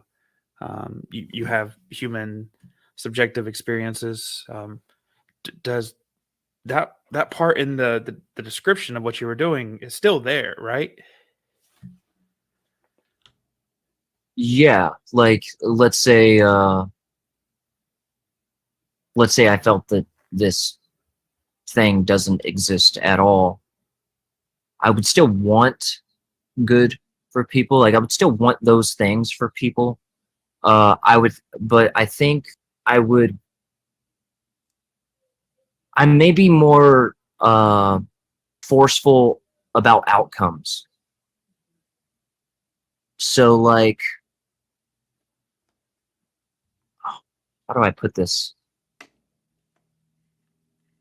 If let's say there's no divine consequence, right? Like just like that as an idea. If there's no divine Like it consequence, in a Christian God way, or then you might.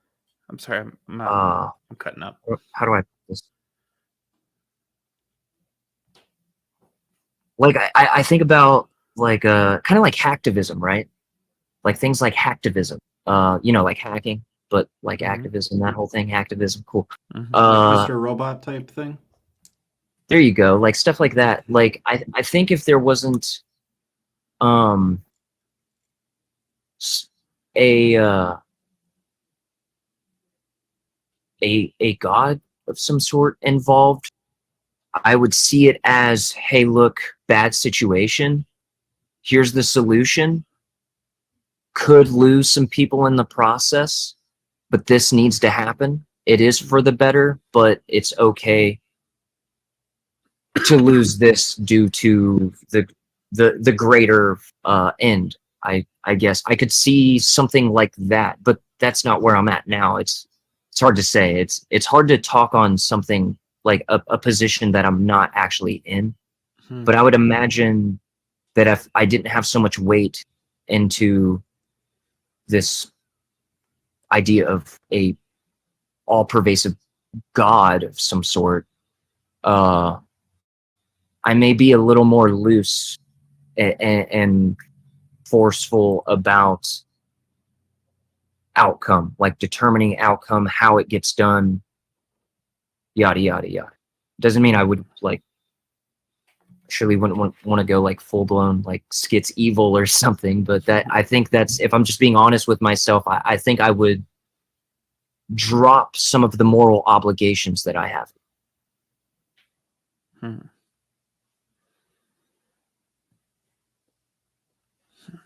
guess the best way I could put that is I see the universe as like its whole operation is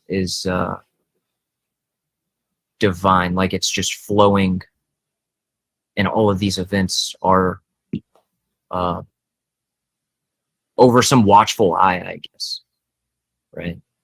So it's like, would I really want to sit here and be some hacktivist and potentially like also ruin some lives in the process or something and make a wrong move and run the risk of doing that? I would basically be how do I put this, like not like disrespecting, but like being abusive to this God, to this God's like creation, I guess. Now, we've asked you a good number of questions here, and yeah, totally. This is like, yeah, No. this has been a while. My bad. yeah, great. At the risk of it being a long answer, but if you can, just try to keep this short. So Alan the aliens ask you all these questions, heard all this, and he's still not convinced right away yet at this point. What do you think Alan, having all these questions here, is missing to understand what you understand? Missing? Yeah, I mean, what is he not considering Well- that's not putting him in the perspective you have? Yeah, I don't think I would know. I don't think I'd be the one to know that. Like, What would I be his think next if step then? Go ahead, say your thought. like I think if anybody thinks they're gonna like have some foolproof way of like say converting somebody, right? Like I just don't think I don't know. Like I'm okay with the fact that he could walk away from that situation being like, this guy is fucking retarded, man. I'm hopping back in my spaceship, I'm taking off, I'm getting out of here. Earth is crazy. You know, does his own You might say thing. that either way. Yeah. like, Earth is crazy, no matter what. All right. Do you shoot? I mean, what's a compass, like a general direction? What do you think his next kind of step would be to get to fully to understand better where your perspective is? maybe a way to put this is like embracing collective movements of some sort, like collective goals, collective I think things that are like naturally collective, I guess, are like a part of that divine fingerprint. You know, obviously it doesn't mean everything that's collective. Say there's a some freaking like cult or something, right? Like probably not a good idea, but embracing like that, hey, maybe it's okay to work with a group of a couple hundred people and do these selfless acts of work to accomplish a goal, and maybe consider that the fact that you could do that collectively in the way that you do so well could be divine in nature. And the fact that it's worked like that for so long could be divine. And if you don't believe that, then that's also fine as well. Neat. Somebody write that down for me. Or text it to me here in a little bit. I want to chew on Okay, it. well, yeah, all right, but Jaturna. dude, thanks though. This was like a freaking I'm not gonna lie, that was a workout. Dude. Yeah. It Anyway. was fun. It was some neat perspectives to consider on our part and to try to understand. I know Alan the Alien. I mean, he got some interesting things to think about. I'll dip, but yeah, dude. Thanks again. One last thing before we let you go. Were you able to reflect on your belief and the reasons for your belief? Yeah, I'd say so. Like I was about to go to sleep after this. I'm probably not gonna go to sleep for like another 2 hours. I'm sorry. No, it's all good. I'm chilling. It's the weekend, baby. I'm chilling. But yeah, I'll definitely be thinking about it. Cool. All right. Yeah, thanks again. Let us know what you find out. Hell yeah. Right on. All right. You want to take up one more caller, David? Yeah, let's do it. We got a good rolling. Let's go. Alrighty. And we've spoken to this fellow before. We have. Yeah. Net. Hello. Hi, what's up? Just So chilling. you What you guys, doing? Anything new since we last talked? yeah, I came here to talk about feminism today. Why feminism? Why is that important to you? Well, not really feminism, but sexism and things related to that. I think they are really important to my life and what I want to advocate for and engage with politically. Yeah. You said sexism has a big impact on your life? Yeah, and that's really important for me to talk about. I think that's really important in my life. Yeah. How do you define consider it sexism? really. yeah, I consider it really important in my life, and I came here to talk about it. So I want to know Hmm. what you guys think about feminism. I guess it depends on which way we're talking about it, how we're defining it, what situation we're talking about it in. It's pretty wide net there, net. Yeah, in our day and age right now, in a Western first world country like America, that's the easiest country we all know about. So let's talk Yeah. about America. Yeah, what about them? What about feminism there? What do you think about that? Uh, Again, a little wide still for me because feminism could be describing different scenarios at works. It could be describing different scenarios of personal relationship. It could be a news title. It could just be clickbait. There's it's a buzzword in a lot of ways. So I guess I want to understand what feminism means to you, like what the definition is, or what we're talking about, and then I can express to you how I understand what you're saying. Would you say America is generally so if I were to ask you about sex, the issue of sexism in America, would you say that America is sexist against women? Would you say that? And I hope I'm not being annoying by doing this, but can you define sexism? Like sexist? I'm sorry. I want to talk about what you're talking about, and everybody uses these words a little differently, and I don't want to misconstrue. I am using these words how they're meant to be. I'm not one of those. So just Well, for the sake of the audience and everyone, do you mind defining it? they can Google what sexism is. Well, sexism, it's treating different sexes differently. And, it usually involves treating one sex worse. Hmm. Yeah, that's what, yeah. Now you asked if America is sexist, or uses sexism. Yeah, that was Um, my question. What do you think? America's not a person. America is a group of states and different representatives in different states and different federal Yeah, I guess levels and stuff like society in that. It's general. I think there are places at which me personally, I think there are places at which women get the short end of the stick. I think there are places that men get the short end of the stick.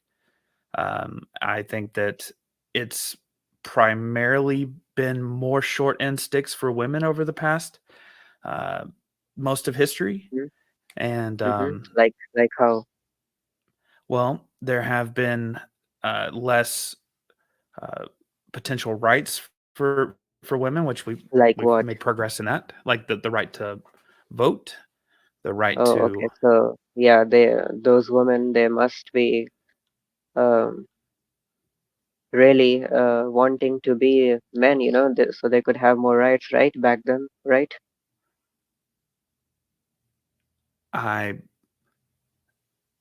I'm trying to understand what value, like what is the need of this conversation? Like, what are you trying to propose? Yeah, just talk to me normally, instead of digging for any hidden implication I might have, instead of looking for that, just, there's no hidden implication. I'm just saying what I'm saying.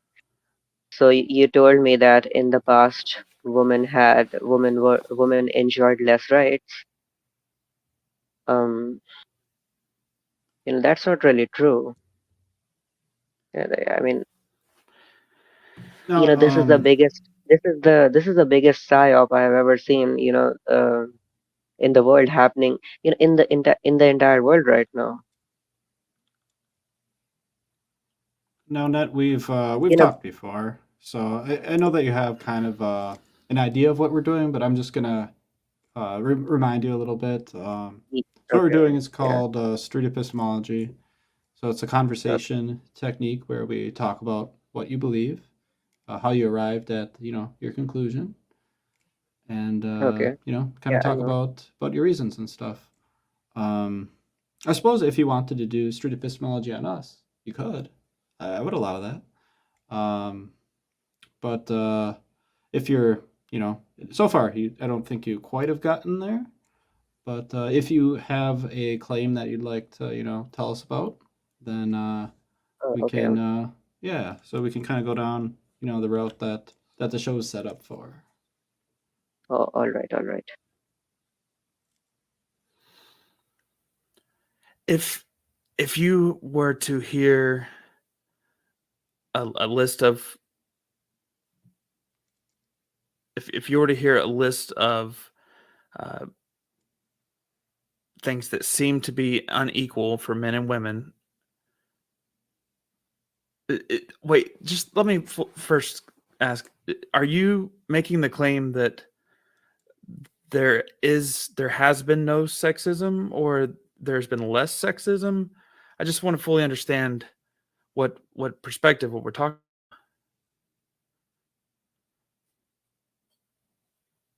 Okay, so here's what I think.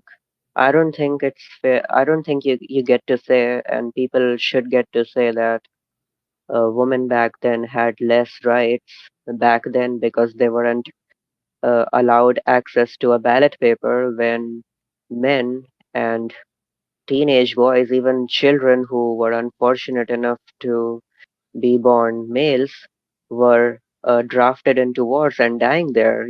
So I don't think it's fair to say they had less rights. Like, I mean, have everyone else forgotten about wars and how everybody was drafted, every man was being drafted for it? That's even happening right now in Ukraine and Russia. So it has always been such a ridiculous proposition to hear that women back then had less rights. 50 years ago, I don't know much about America. I barely know about the Vietnam conflict. Women had the right to vote back then. Even back then, men were being drafted. So it's such a ridiculous thing to say. Women had less rights. Oh well, uh, all the men were being drafted into wars. They were basically being genocided, and everybody here just believes women had less rights, and that's why I take issue with feminism and everything that branches out of it. Okay, I think I hear David. Do you want to say something? You go for it. I'll hold my Okay. thought. I think what I'm hearing is it's kind of like you're making this kind of like this math equation for men and this math equation for women. And I think on the men's side, you got like the war and the draft, and many young men were drafted into the war, and plenty of them gave their lives while lost their lives while fighting these wars. Um, and then on the other hand, you got this other equation for women, and you're talking about voting. And I think your conclusion, and correct me if I'm wrong, is that kind of men got the short end of the stick uh, because many of them were drafted into the war, and that's a worse thing to happen than to not be able to vote. Yeah, do not have Okay. access to a simple ballot paper. Yeah, what would you rather have? Most people don't even vote. Like, there are some people in my family who have never voted. If you were to ask them, hey,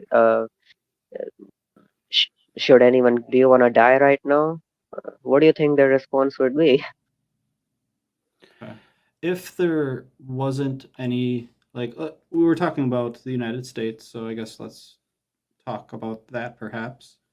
So we have the draft. If the draft hadn't existed, or if the draft hadn't discriminated between men and women, uh, would you say that the women got the short end of the stick? Oh, if the draft didn't exist and it was just women lacking the right to vote, then were women getting the short end of the stick? Yeah, Mm-hmm. but it would be Okay. fairly, it would be a really minor thing, considering how severe the draft is as an issue. Yeah, I would call it that, sure. Okay. Okay. Do you So- think? Go ahead, Pierce. Finish your thought. So it sounds like this is, and correct me if I'm wrong, this is kind of, the draft is the main reason, the main thing that is fueling your belief that that men are more discriminated against than women in the United States? If I were to make a list, it would be bigger. It would be bigger than War and Peace for all the reasons that I believe in the things I believe. It's not just the draft. Hmm. Do you believe it has to be one way or the other? Could it be that there Yeah. were things that we should Yeah. improve on and things that we on either side? Sorry, could you repeat that? If we were considering independent of things that you think that men got the short end of the stick on, do you think that you could still accumulate a list of things that women got the short end of the stick on that could still add up and still need to be addressed?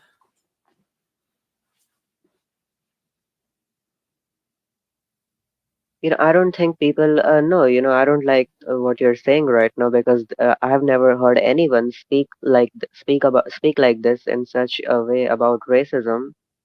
And by the way, yeah, it's just like, Feminism? it's discrimination based on immutable characteristics. So, it's kind of it's a similar thing.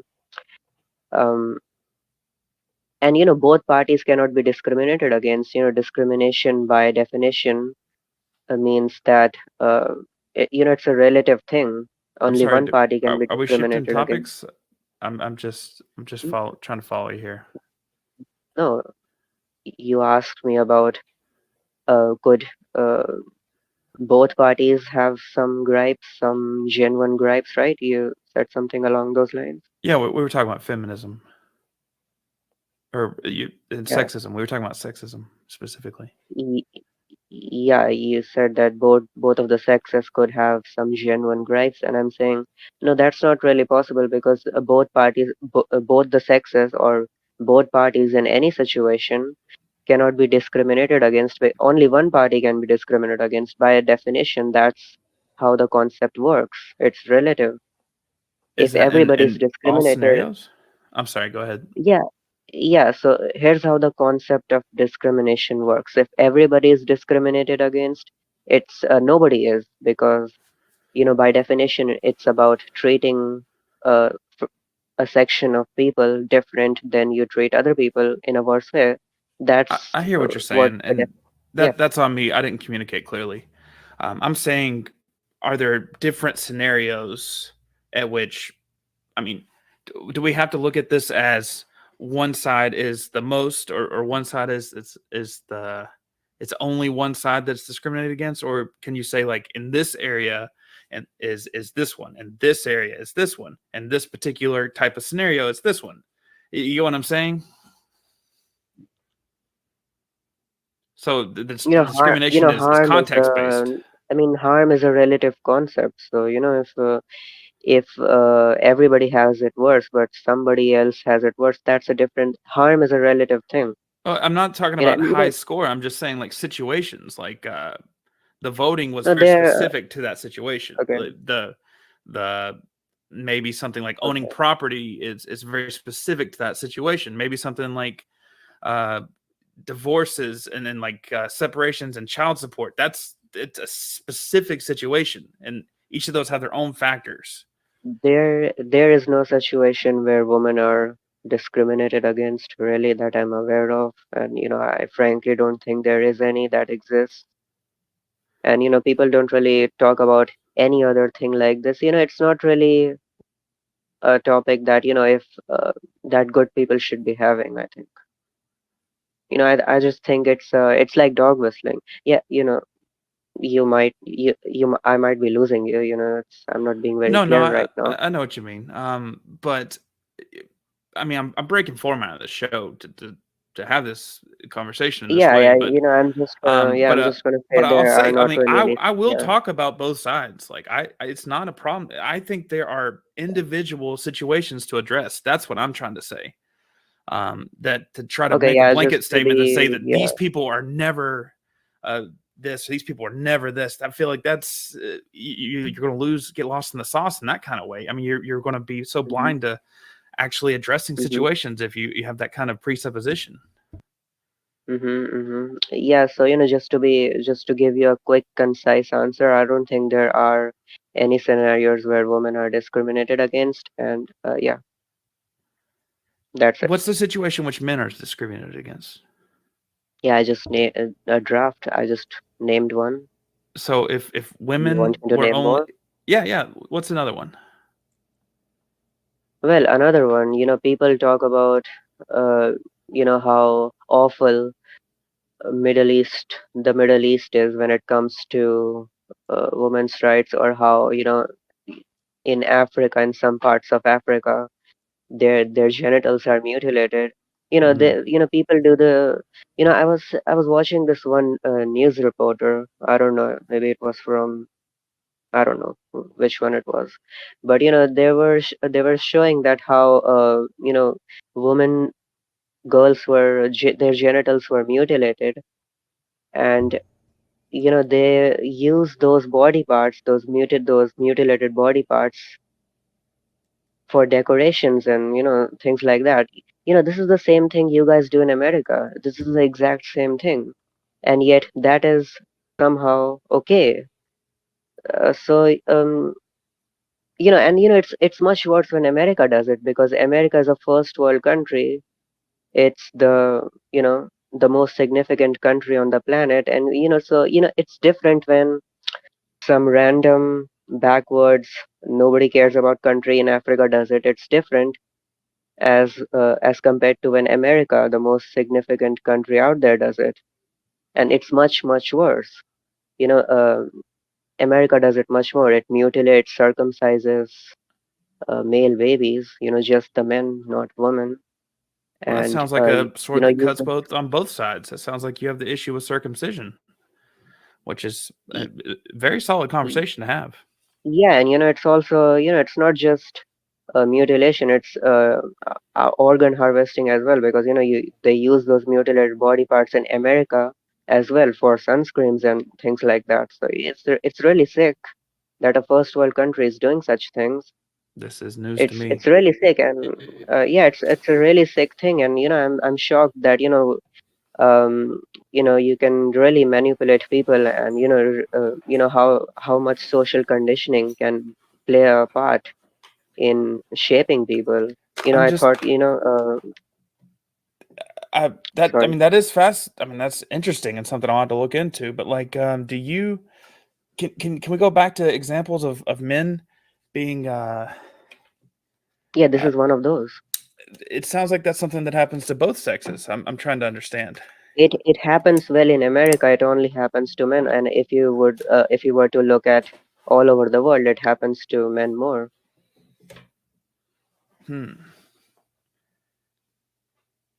Are there any examples from other countries that might treat women poorly?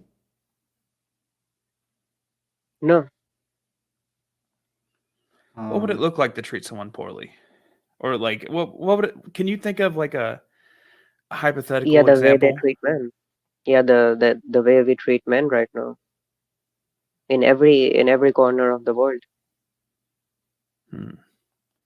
So if there was a country that didn't do circumcision for men, but they did the equivalent to women, or whatever it is for women, I don't think that's necessarily Yeah, it's equivalent. female it's called Okay. female circumcision. Called that. Yeah. Okay. And if you were to find that out, that they did that to women and not so much men, would that be an example of women being discriminated against? Yeah, if the same thing was happening to women, yeah, then I would say women are being discriminated against. Okay. If you were to find a different example, let's say a woman had to wear a certain thing or do a certain thing all the time, or were limited in a way like that, where men were not in this country? Would that be a form of discrimination?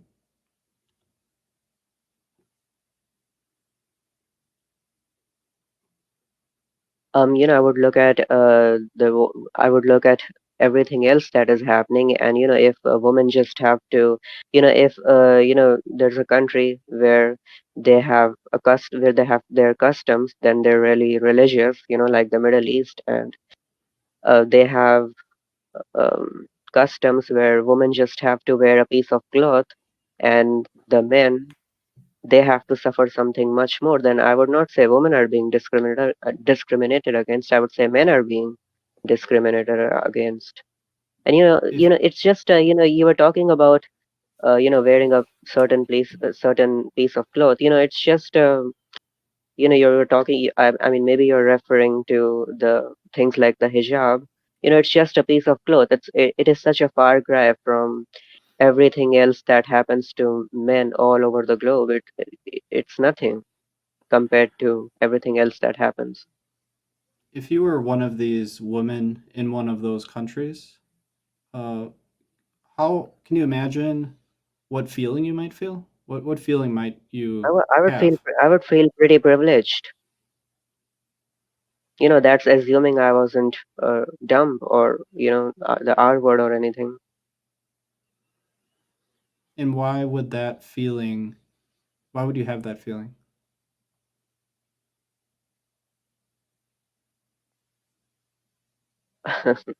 Because just looking at the world and thinking about it. Okay.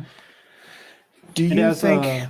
Go ahead, Pierce. Well, I was just going to ask if there was better representation of men's suffering and struggles and the things that are put on men specifically for being men, there was better support, there was better acknowledgement, there was better trying to mitigate those situations, make things more equal. Do you feel as though you would have such a strong stance against the lack of problems that a woman might face? I look at just look at how severe and how important BLM, movements like BLM is in America right now. That's how we should treat the issues that I'm talking about. That's how radical people need to be, and that's how much importance we should be giving this. Because uh, it's ridiculous that this is a legal issue that I'm having an issue with. All the other movements that are much more popular, they're about social issues. Social issues are not as severe as legal issues. So this we everybody should be really radical on this one. Especially we should be giving it more importance than we give compared to the importance we give to racism. And as far as I know, you guys really give a lot of importance to racism. And the importance that sexism against men should be given should be 10 times as much. You know, yeah, I really thought that I would. When I came here, I wished I could convince you, to have these issues, to have these issues be the forefront of your life. This should be really important to you. I mean, don't you think you should be treated fairly? Don't you think you should have fair treatment, a fair shot at life, regardless of which demographic you were born in? Hear me out. I'm going to give you my candid, honest. I mean, this is just me. This is my answer here. Okay. I think the things that you're saying are that are trials for men. I think you have some legitimate things to talk about. I think these are things that are important to talk about. I'm with you on saying there are things that men have to deal with specifically, and that we should address those things. But you came out the gate making your claim as women are getting too much attention. Women are getting, it's just their issues aren't that important. Like, fuck all the stuff that they're doing. Like, I mean, they don't have anything going on with them. Only men issues are way more important. Why is nobody talking about it? Just having out the gate. feminism, whatever they're doing, it's just like, whatever they're doing is just like, this is the men issue. Men issues are important. I'm sorry, my computer was lagging. Can you say it again? It's just like saying, feminism and, everything you're talking about is just like saying white lives matter. How would you respond to someone who says white lives matter? You're doing what you're saying is ineffective. Well, am I right? That's what I'm primarily concerned with right now. Am I right? It may not be effective. If I'm right, it should be effective, assuming, I mean, if you're making the claim that most people are not smart enough to see the right thing and have it be effective on them, you can make that case. But am I right? I mean, somebody who can point problems out in a building is a different person than can build a building. You gotta. My thing here is we spent 20 minutes talking about like how you define, sexism and that women's issues aren't important, which is not important. What was more important to you, what it sounds like, this is from what I'm saying, is that men get the recognition that the issues that men are facing are addressed. And I will gladly do that with you. I will talk about that with you for hours. I don't mind. I think it's important too. But when we're sitting here having to tear somebody else down to try to say that these people are stupid almost for thinking that. And I mean, I'm putting words in your mouth, but I mean, that's the kind of impression I'm getting. It's do you think we're wasting time? Let's talk about the issues that are important to you. Do you think it's okay? Do you think it's an okay thing to say that white lives matter? Especially in a bad context. How about I think it's people are talking, ineffective. I think it's ineffective. Like, seriously, I think it's bad marketing. I think it's to say there are things that you can deal with as a white person. I'm a white person, and of course, I think my life matters. But that doesn't mean that I'm going to convince somebody nobody's going to understand what I mean, because you're borrowing another concept. You're borrowing from another thing to try to co-opt it in a way that's a lash at the other thing, as opposed to a posit to the thing that you are trying to value. So what you're doing is you're having to have this sluggish baggage language that you're using that just is going to cause people to put defenses up, as opposed to actually hear your proposition. It's literally attack on another idea instead of a posit of your idea. It's a bad idea. It's a bad, harmful idea. What? This idea that women's rights, that whole idea goes against, just like people claiming that, there's racism against. I mean, it's the idea about women's rights is directly against the ideas that I'm talking about. If I'm saying men are can we not have more rights for more people? Put women in the draft. Make the divorce rates, make the adoption or like the custody things equal. All these things could be met of raising the bar instead of trying to say like, no, these people should not have more. No, we should all have more. We should make better solutions instead of worrying about trying to fuck people over or trying to spend our time like just gnawing on each other's ankles. Like this, nobody is going to listen to just somebody just complaining, saying, "Oh, they're talking too much about those people. Nobody cares." No, find ways to bring up, show the problems that you're trying to propose here, show what's important, show why it's important, and move that forward. Because it's just biting ankles and turning people off. People are gonna see that kind of stuff and be like, "Oh, this guy, he's just bitter." I think we should put down ideas that are bad and harmful, and I don't see what issue you're encountering here. I have a couple of hypotheses as to why feminism exists. One of them is that it just exists so people can be sexist against men, and women can not feel guilty about it. Convincing them, consoling them with the fact that, hey, they are the ones who are actually oppressed. Meanwhile, they oppress the men, so and they don't have to feel guilty about it. So that's one hypothesis as to why this thing exists. Another one is that maybe this is just an explanation. This is just an explanation for their failures, because if you would look at um, for lack of a better example, look at Nobel Prize winners, look at scientists, look at the politicians, look at um, the significant people in our civilization. All of those are men. So maybe this is just a cope. Maybe they're just coping with feminism. So that's another hypothesis, and Maybe. I have made. Yeah, I have lots of them. That Sure. these are just the ones I remember off the top of my head. I have a long list of those. Yeah. Let me ask you, Net. I think this is the last question I got to get in because I got to go to bed here soon. Yeah. All right. Do you spend more time talking about how nobody is talking, like how people are talking about the wrong thing, or do you spend more time talking about solutions to the things that you see problems with? Like for men.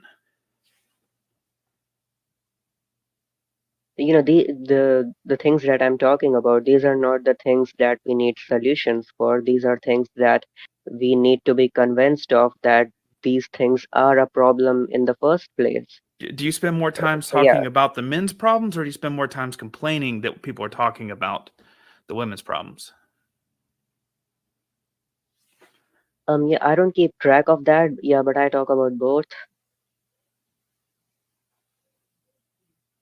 Cool. It was nice talking to you. Hey, you two, Net. I got really jazzed up here, and thanks for rolling with it and talking with me. I've had a big day. Yeah, I mean, I Apparently, wasn't. you Yeah, got to today. be the end of the map, that momentum. All right, all right. Today I didn't really think I was in my element today. Anyways, it was nice talking to you. Can I ask You you one too. more question now? Yeah, sure. Okay. If someone is being treated unfairly, should we have empathy for them? Yes, we do. We should. Yes. And this applies to Alright. anyone, and like any discrimination or any unfair treatment, no matter how big or small it is. Yeah. Of course. Why not? Okay. So All right. if someone was in favor of feminism and they thought that same thing, where would the disagreement come into place between you and this person? That there is not really there isn't anything bad happening to women, for us to feel empathy for. That's what I would tell them. So it boils down to an observation that you're making? You would make different observations? That would be the disagreement point? Yeah, I don't know if observation is the right word. Maybe. Okay. Like what you are witnessing in the world? That would be the disagreement point? Not that we shouldn't have this empathy, not that we shouldn't care about these people. It's Yeah. what we're Yeah. witnessing, what we're seeing. Yeah. Yeah. Okay. If you were to witness somebody being discriminated or treated unfairly on an individual basis, just a person, a friend, a random stranger on the street, it doesn't matter, whatever. You see them with your own eyes. If you see this person being treated unfairly and it happened to be a woman, would you have empathy for this woman? Right now, in a perfect world, yes, I would. Right now, I'm pretty resentful and pretty bitter right now, and in a really awful mood right now. So right now, I wouldn't. In a perfect world, yeah. Like tomorrow or the Not next even day? in a perfect world. I mean, not even in a perfect world, in a better world, yeah, I would have empathy for everybody. Right now, I'm not really gonna have empathy for women because, for the same reason, a black person might not really have empathy for a white person in the 1950s. Hmm. Do you think that this black person should have empathy?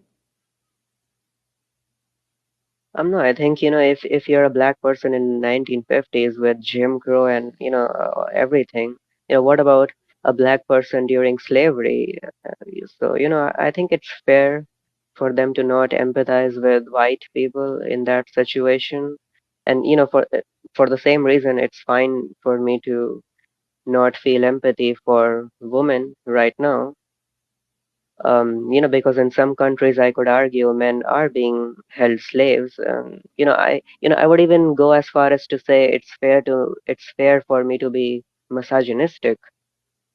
Look at the situation in Ukraine and Russia. It's basically they have slaves over there. They have a sexist system of slavery. So yeah, it's even fair for me to not have empathy for women right now, or For to even this be a misogynist. for this stranger that you met on the street, you never met them before, and you witnessed them being treated unfairly. I don't know. Maybe they were pushed into the street, fell over, scraped up their leg, broke their leg, whatever. It doesn't matter. Um, why not have empathy for them? If it's a woman, I'm pretty resentful. I'm pretty bitter. I'm pretty bitter right now. I'm pretty hurt. So mentally, Why for and that particular individual, that stranger? yeah, because I just told you because I'm resentful and hurt. So Hmm. If someone uh yeah, was I know really it's maybe resentful, it's not.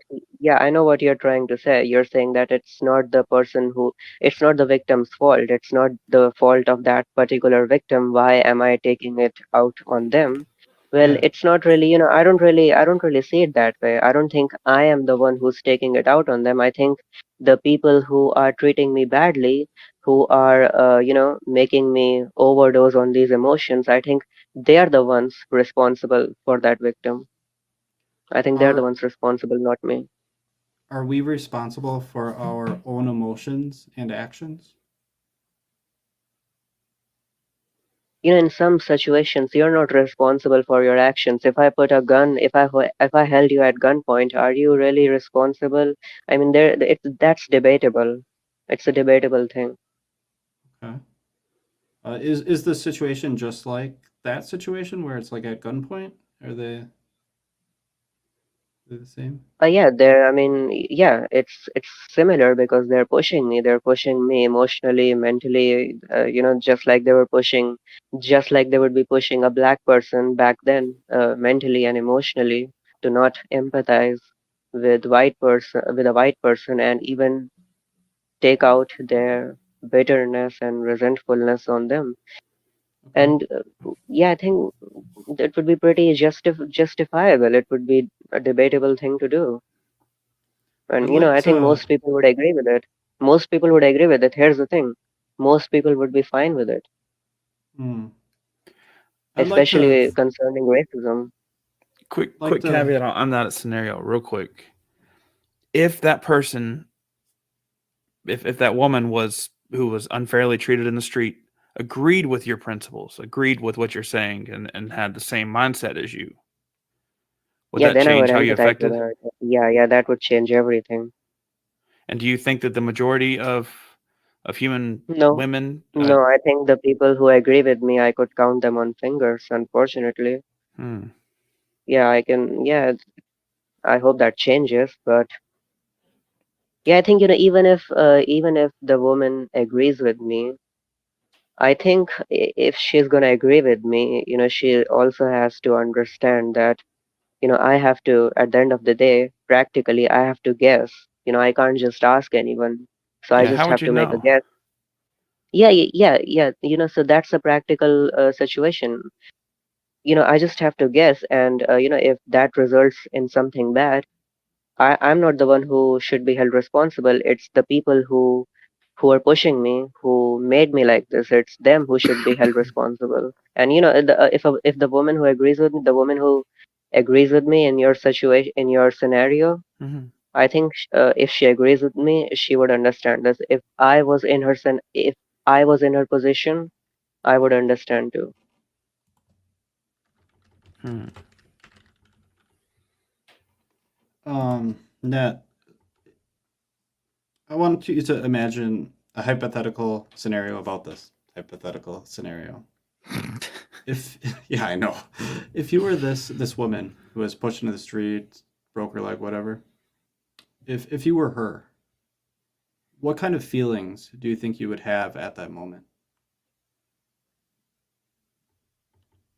Yes, I would feel something bad is happening to me, and the guy over there who can but is not helping me has a justifiable reason. And yeah, it's a shitty thing, and who's responsible for it? It's not that guy. That's what I would be thinking. How much Yeah, would have it's to an change unfortunate, for that you know, scenario to change? just to, yeah, I would like to put it concisely. I would say that, in that situation, I would be thinking that I'm in a shitty situation, and who's responsible for it? It's definitely the perpetrator, and it's also the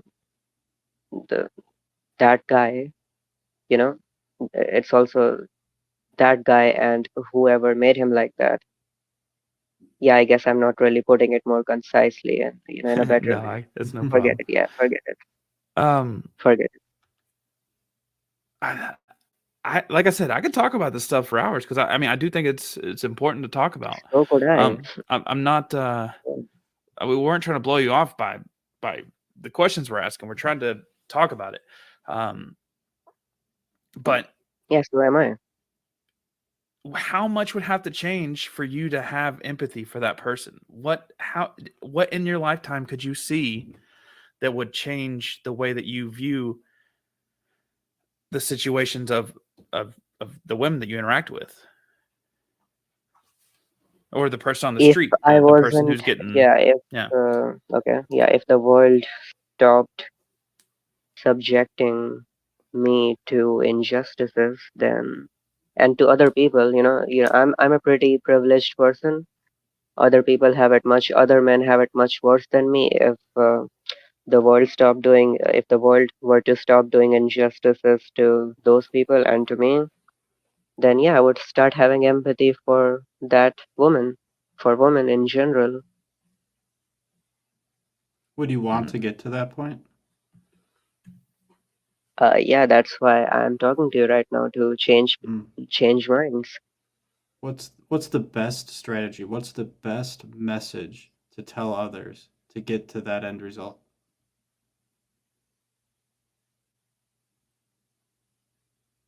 What's the best message? I don't know. I'm just, what I do. I just argue with people. That's what I do. I don't know. I don't have a best message in mind. What if you like? I know you said a circumcision seemed to be very important to you. What if you told people the details about that and why that is such a bad thing? Do you think that might Yeah, help that you I've tried further? that. Yeah, yeah, yeah, that people have done that. It doesn't really work. I don't know why. I guess the average person is really dumb. I guess. Yeah, that doesn't really that doesn't get me what I want. Are you getting what you want by arguing with people? And is that furthering your I don't cause? know. I don't know what else to do. I don't know what else to do. I think they should give me what I want. I don't. I'm gonna be brutally honest with you here. I don't think your presentation, especially at the beginning, I don't think that's gonna win many people over. Could you elaborate a bit, like my speech, my language, or my content? Or what are you talking about? I'm kind of echoing what David said earlier. I think the best strategy for you would be to bring the focus on the inequality you see in men, the circumcision, the draft. I think you mentioned something else. Focus on those things. Bring those to the attention of people. Say, hey, here is what I'm witnessing. Here's why it's not that not a good thing, a bad thing, an awful thing. This is I how I feel I about hope it. you I hope you remember what I told him then. What do you think about that? I told Um, him that it's a bad idea and it's in direct opposition to my idea, and that's why I tackle it. is it in direct opposition? What is direct opposition to like people being in favor of the draft and circumcision? What's the direct opposite of that? Just yeah, take this as an example. If you were to ask a feminist or feminist adjacent people, obviously they're going to tell you that we live in a patriarchy and men have more advantages over women. So this whole feminism thing, it's really, do We're you now see going. how it's an We're, opposition? I again, think you should see you're how. going to just being upset about feminism. What is the direct opposite against the I draft just or told you circumcision? No, you just said that men No, have more privilege. That doesn't discuss the draft at all. That doesn't discuss the the. draft implies that society is sexist against men, and so do you understand it? Do you understand now how it's in direct opposition? Yeah, because one side, with the no. draft, the people who talk about the draft, they are saying society is sexist against men, and feminist adjacent people are saying, yes, society gives privileges to men, and it's really You're sexist talking against about women. So I math. hope you. No, you're saying that you're just talking about the in math result. The opposite position would be that only men should do the draft. It would be that only men or only women even, or there's no draft at all. Those are the opposing views of the current draft situation. And that's not inherent to feminism. That has to do with the draft. So that's what So I'm I'm trying to say. You gonna. should be talking about the practical implications of how either the draft is Sure. not something that should be just Sure. for I mean, if men, you or if you insist on going that route, sure. But let me remind you how popular the idea of white racism is. That's how popular the idea that women are oppressed should be. That's how you, popular it should be. So basically, not really popular. we're not talking about the draft again. We're no longer talking about the draft again. So Yeah, do you we were think not women talking should about the also draft. be in the draft, or there should be no draft? Is that the answer? That doesn't matter. I think that That there would should not change the be math. That sexism. would change the end math, because if both women and men are in the draft, you're no longer using that as a number. Yeah, if that happens, but that's not happening. So Well, I mean, you want it to I'm happen, missing right? your You want point. it to happen. Do you Solve the want that to problem. happen? Do you want men and women both to be in the draft or there be no draft? Is that what you desire? Yeah, either of those things would erase the sexism. So yeah, Fight I'm fine for with either it. of those. Do that. Do There's the it. problem. Fix that. Yeah.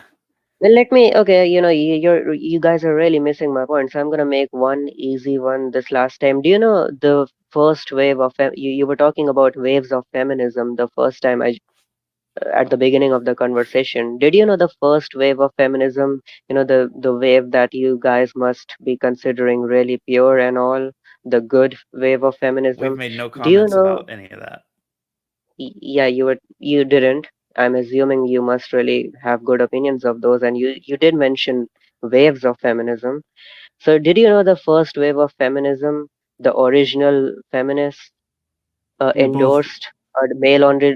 endorsed a male only draft. They were even endorsing a draft for children who were men, only for men, not for women, and they called themselves feminists. They called themselves uh, they said they were fighting for equal rights. They were the ones fighting for the right to vote, even though the right to vote was tied to whether or not one could participate in the military. They wanted the right to vote despite not joining the military, not having to join a draft. So, considering all of that, it's a really easy point. I hope you don't miss this one. What do you think?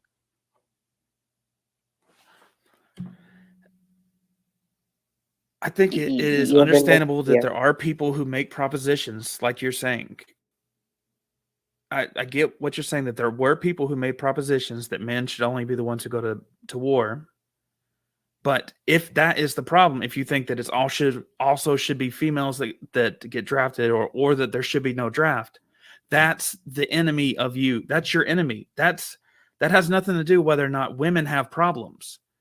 That has to do with the draft. Okay, what about people who think that society is sexist only against women and that men are privileged? What about those people? You must admit that that is in opposition to my ideas, right?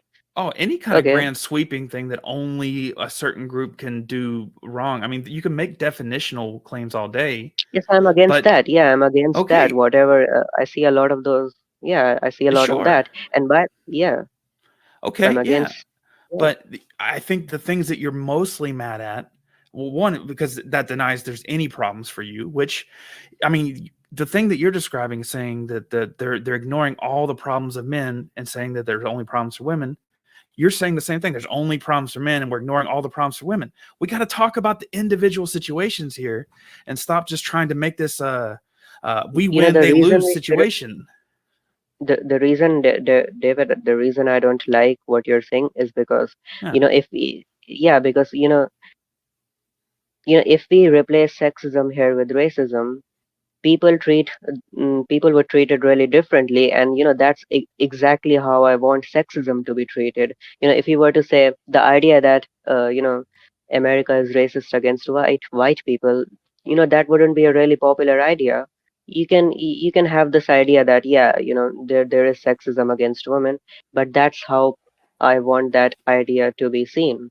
So that's why I'm against it, because I see people treating the racism thing, and I see that, hey, this is what fair treatment looks like. This is how people should treat this idea. And I look at sexism and people do not treat it that way, and I think that's wrong. Yeah, I mean, I look at it I and hear you. just intuitively know that's wrong. I hear you. And I mean, this maybe can be pulled completely out of my ass in this, but to me, sorry, my computer keeps trying to update Photoshop. Why won't it stop? And then my camera battery died. It's one of those nights. Sorry, David. To me, it sounds like you keep fighting these grand sweeping like dispositions that like it's either all or nothing. And these people who say it's all or nothing, of course, people who say it's all or nothing have problems because they don't understand. They're not talking about situations, and it just becomes nuh-uh you, nuh-uh me, nuh-uh you. You talk about specific things. When you do this grand sweeping language, you're sounding just like them. Like if Today David here would met to you and a feminist who you're describing, who is just like so broadly speaking, I mean, he would hear the same kind of rhetoric. I really think these important things that you're trying to describe, I want you to focus on finding the things that you want and how they can happen, not just because I mean, people, when you start off just saying like, you guys are dumb for thinking this, you're spending all the time just talking to a defensive person. I mean, you're just spending all the time dealing with pride. You're dealing with people's their ego, their pride. It's part of their identity in a lot of ways. You want to talk about the thing, like the actual ideas, the circumstances, because just talking about like whether or not somebody is honest or whether or not they're logical, you end up feeling like I felt whenever like how you felt whenever I started getting carried away earlier. Yeah, I know that what you're saying. This is something that I have been really introspecting on. That I maybe just the reason I never see people getting convinced in debates, and I don't think I've ever convinced anybody, because I just hurt their ego and their pride. And I just don't know what I just don't know what to do. I see people, um they're political activists. I just see these people who are into politics, and they really consider the things they talk about. They consider it really severe. They take it really severely, and that's how I want my idea to be taken. You earlier you said you agreed with me. That's not really what I'm concerned with. What I'm concerned with is you taking my ideas really really severely. You should consider my issues that I talk about really severely.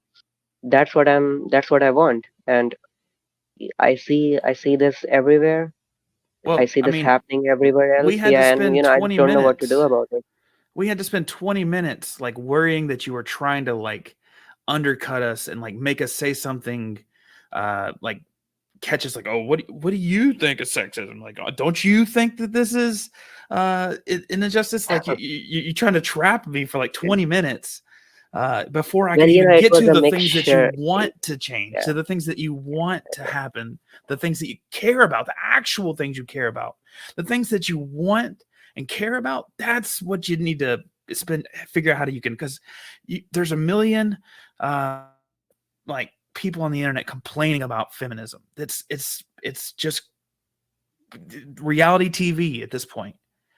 If you want to make Yeah. legitimate change, you're going to have to like start focusing on solutions. You're going to have to start focusing on like the things that you actually want to happen, instead of just complaining about what people are doing or how dumb people might look. I can't decide what's more effective. I can't decide what's more effective. To dunk on someone publicly, so everybody else is just too afraid to have that opinion. Mhm. Is that more effective, or if is something else more effective, like being nice to people and convincing them, taking baby steps or something?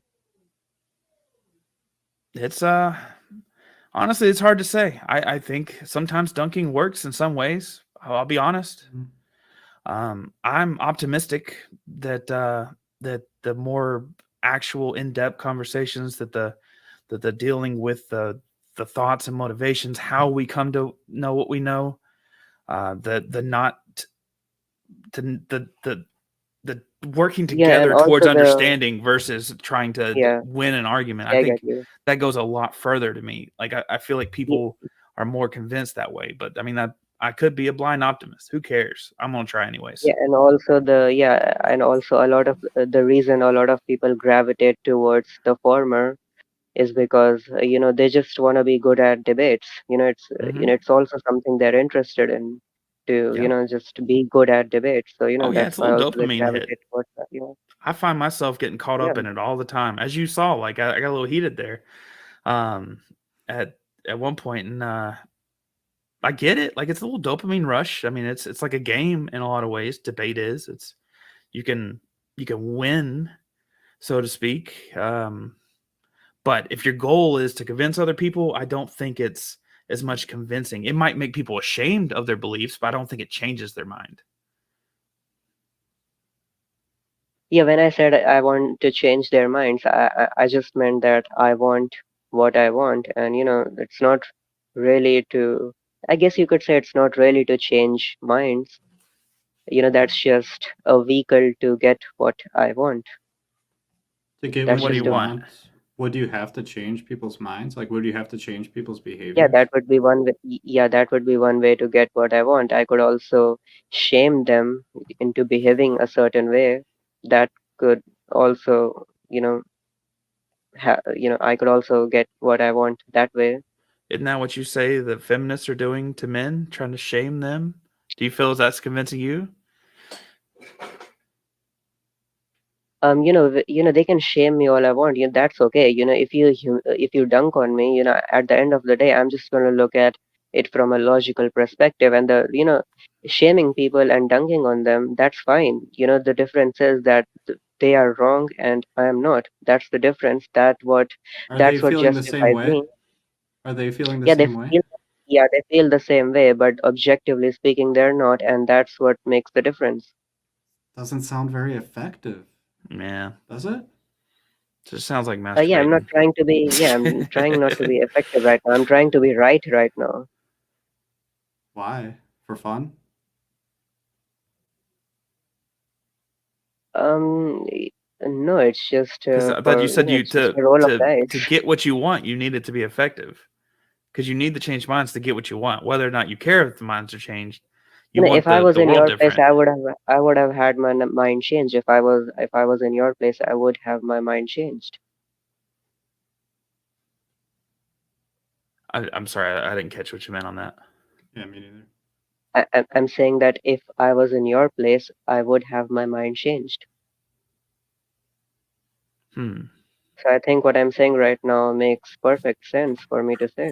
Well, And I'm just maybe it not every day I wanna fight a fucking revolution. Maybe just today I just yeah, wanna I speak get my it. mind. Yeah, maybe Oh, just yeah, I today I get just wanna that. speak my mind. Yeah. Hey, I mean, yeah, I get that.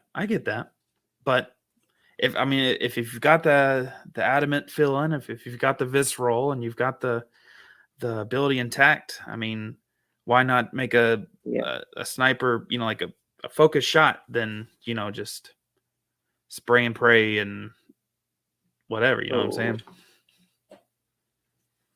So anyways, Yeah. Thanks for Anything talking to else? us. All right. I It don't- was nice talking.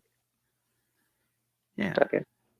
Hey, thanks, Nat. You have a good night. Thanks for going through the long haul with us. I know it was a little unconventional.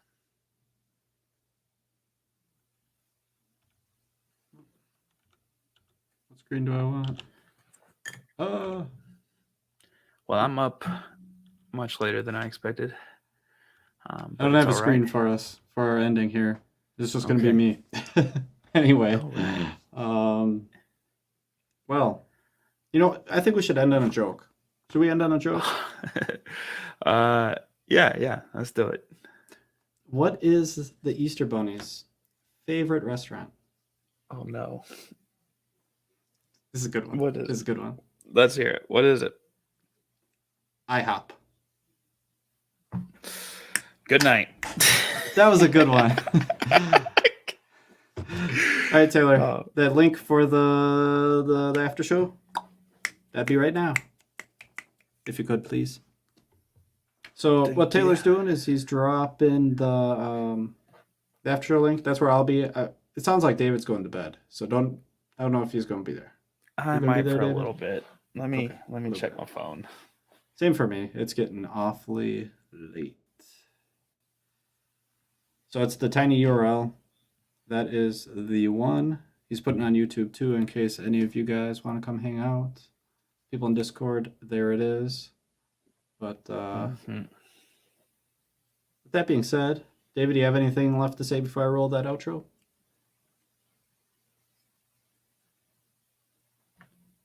Anybody in the audience? No. No? Cool. All right. Well, that's Pierce out then. Oh.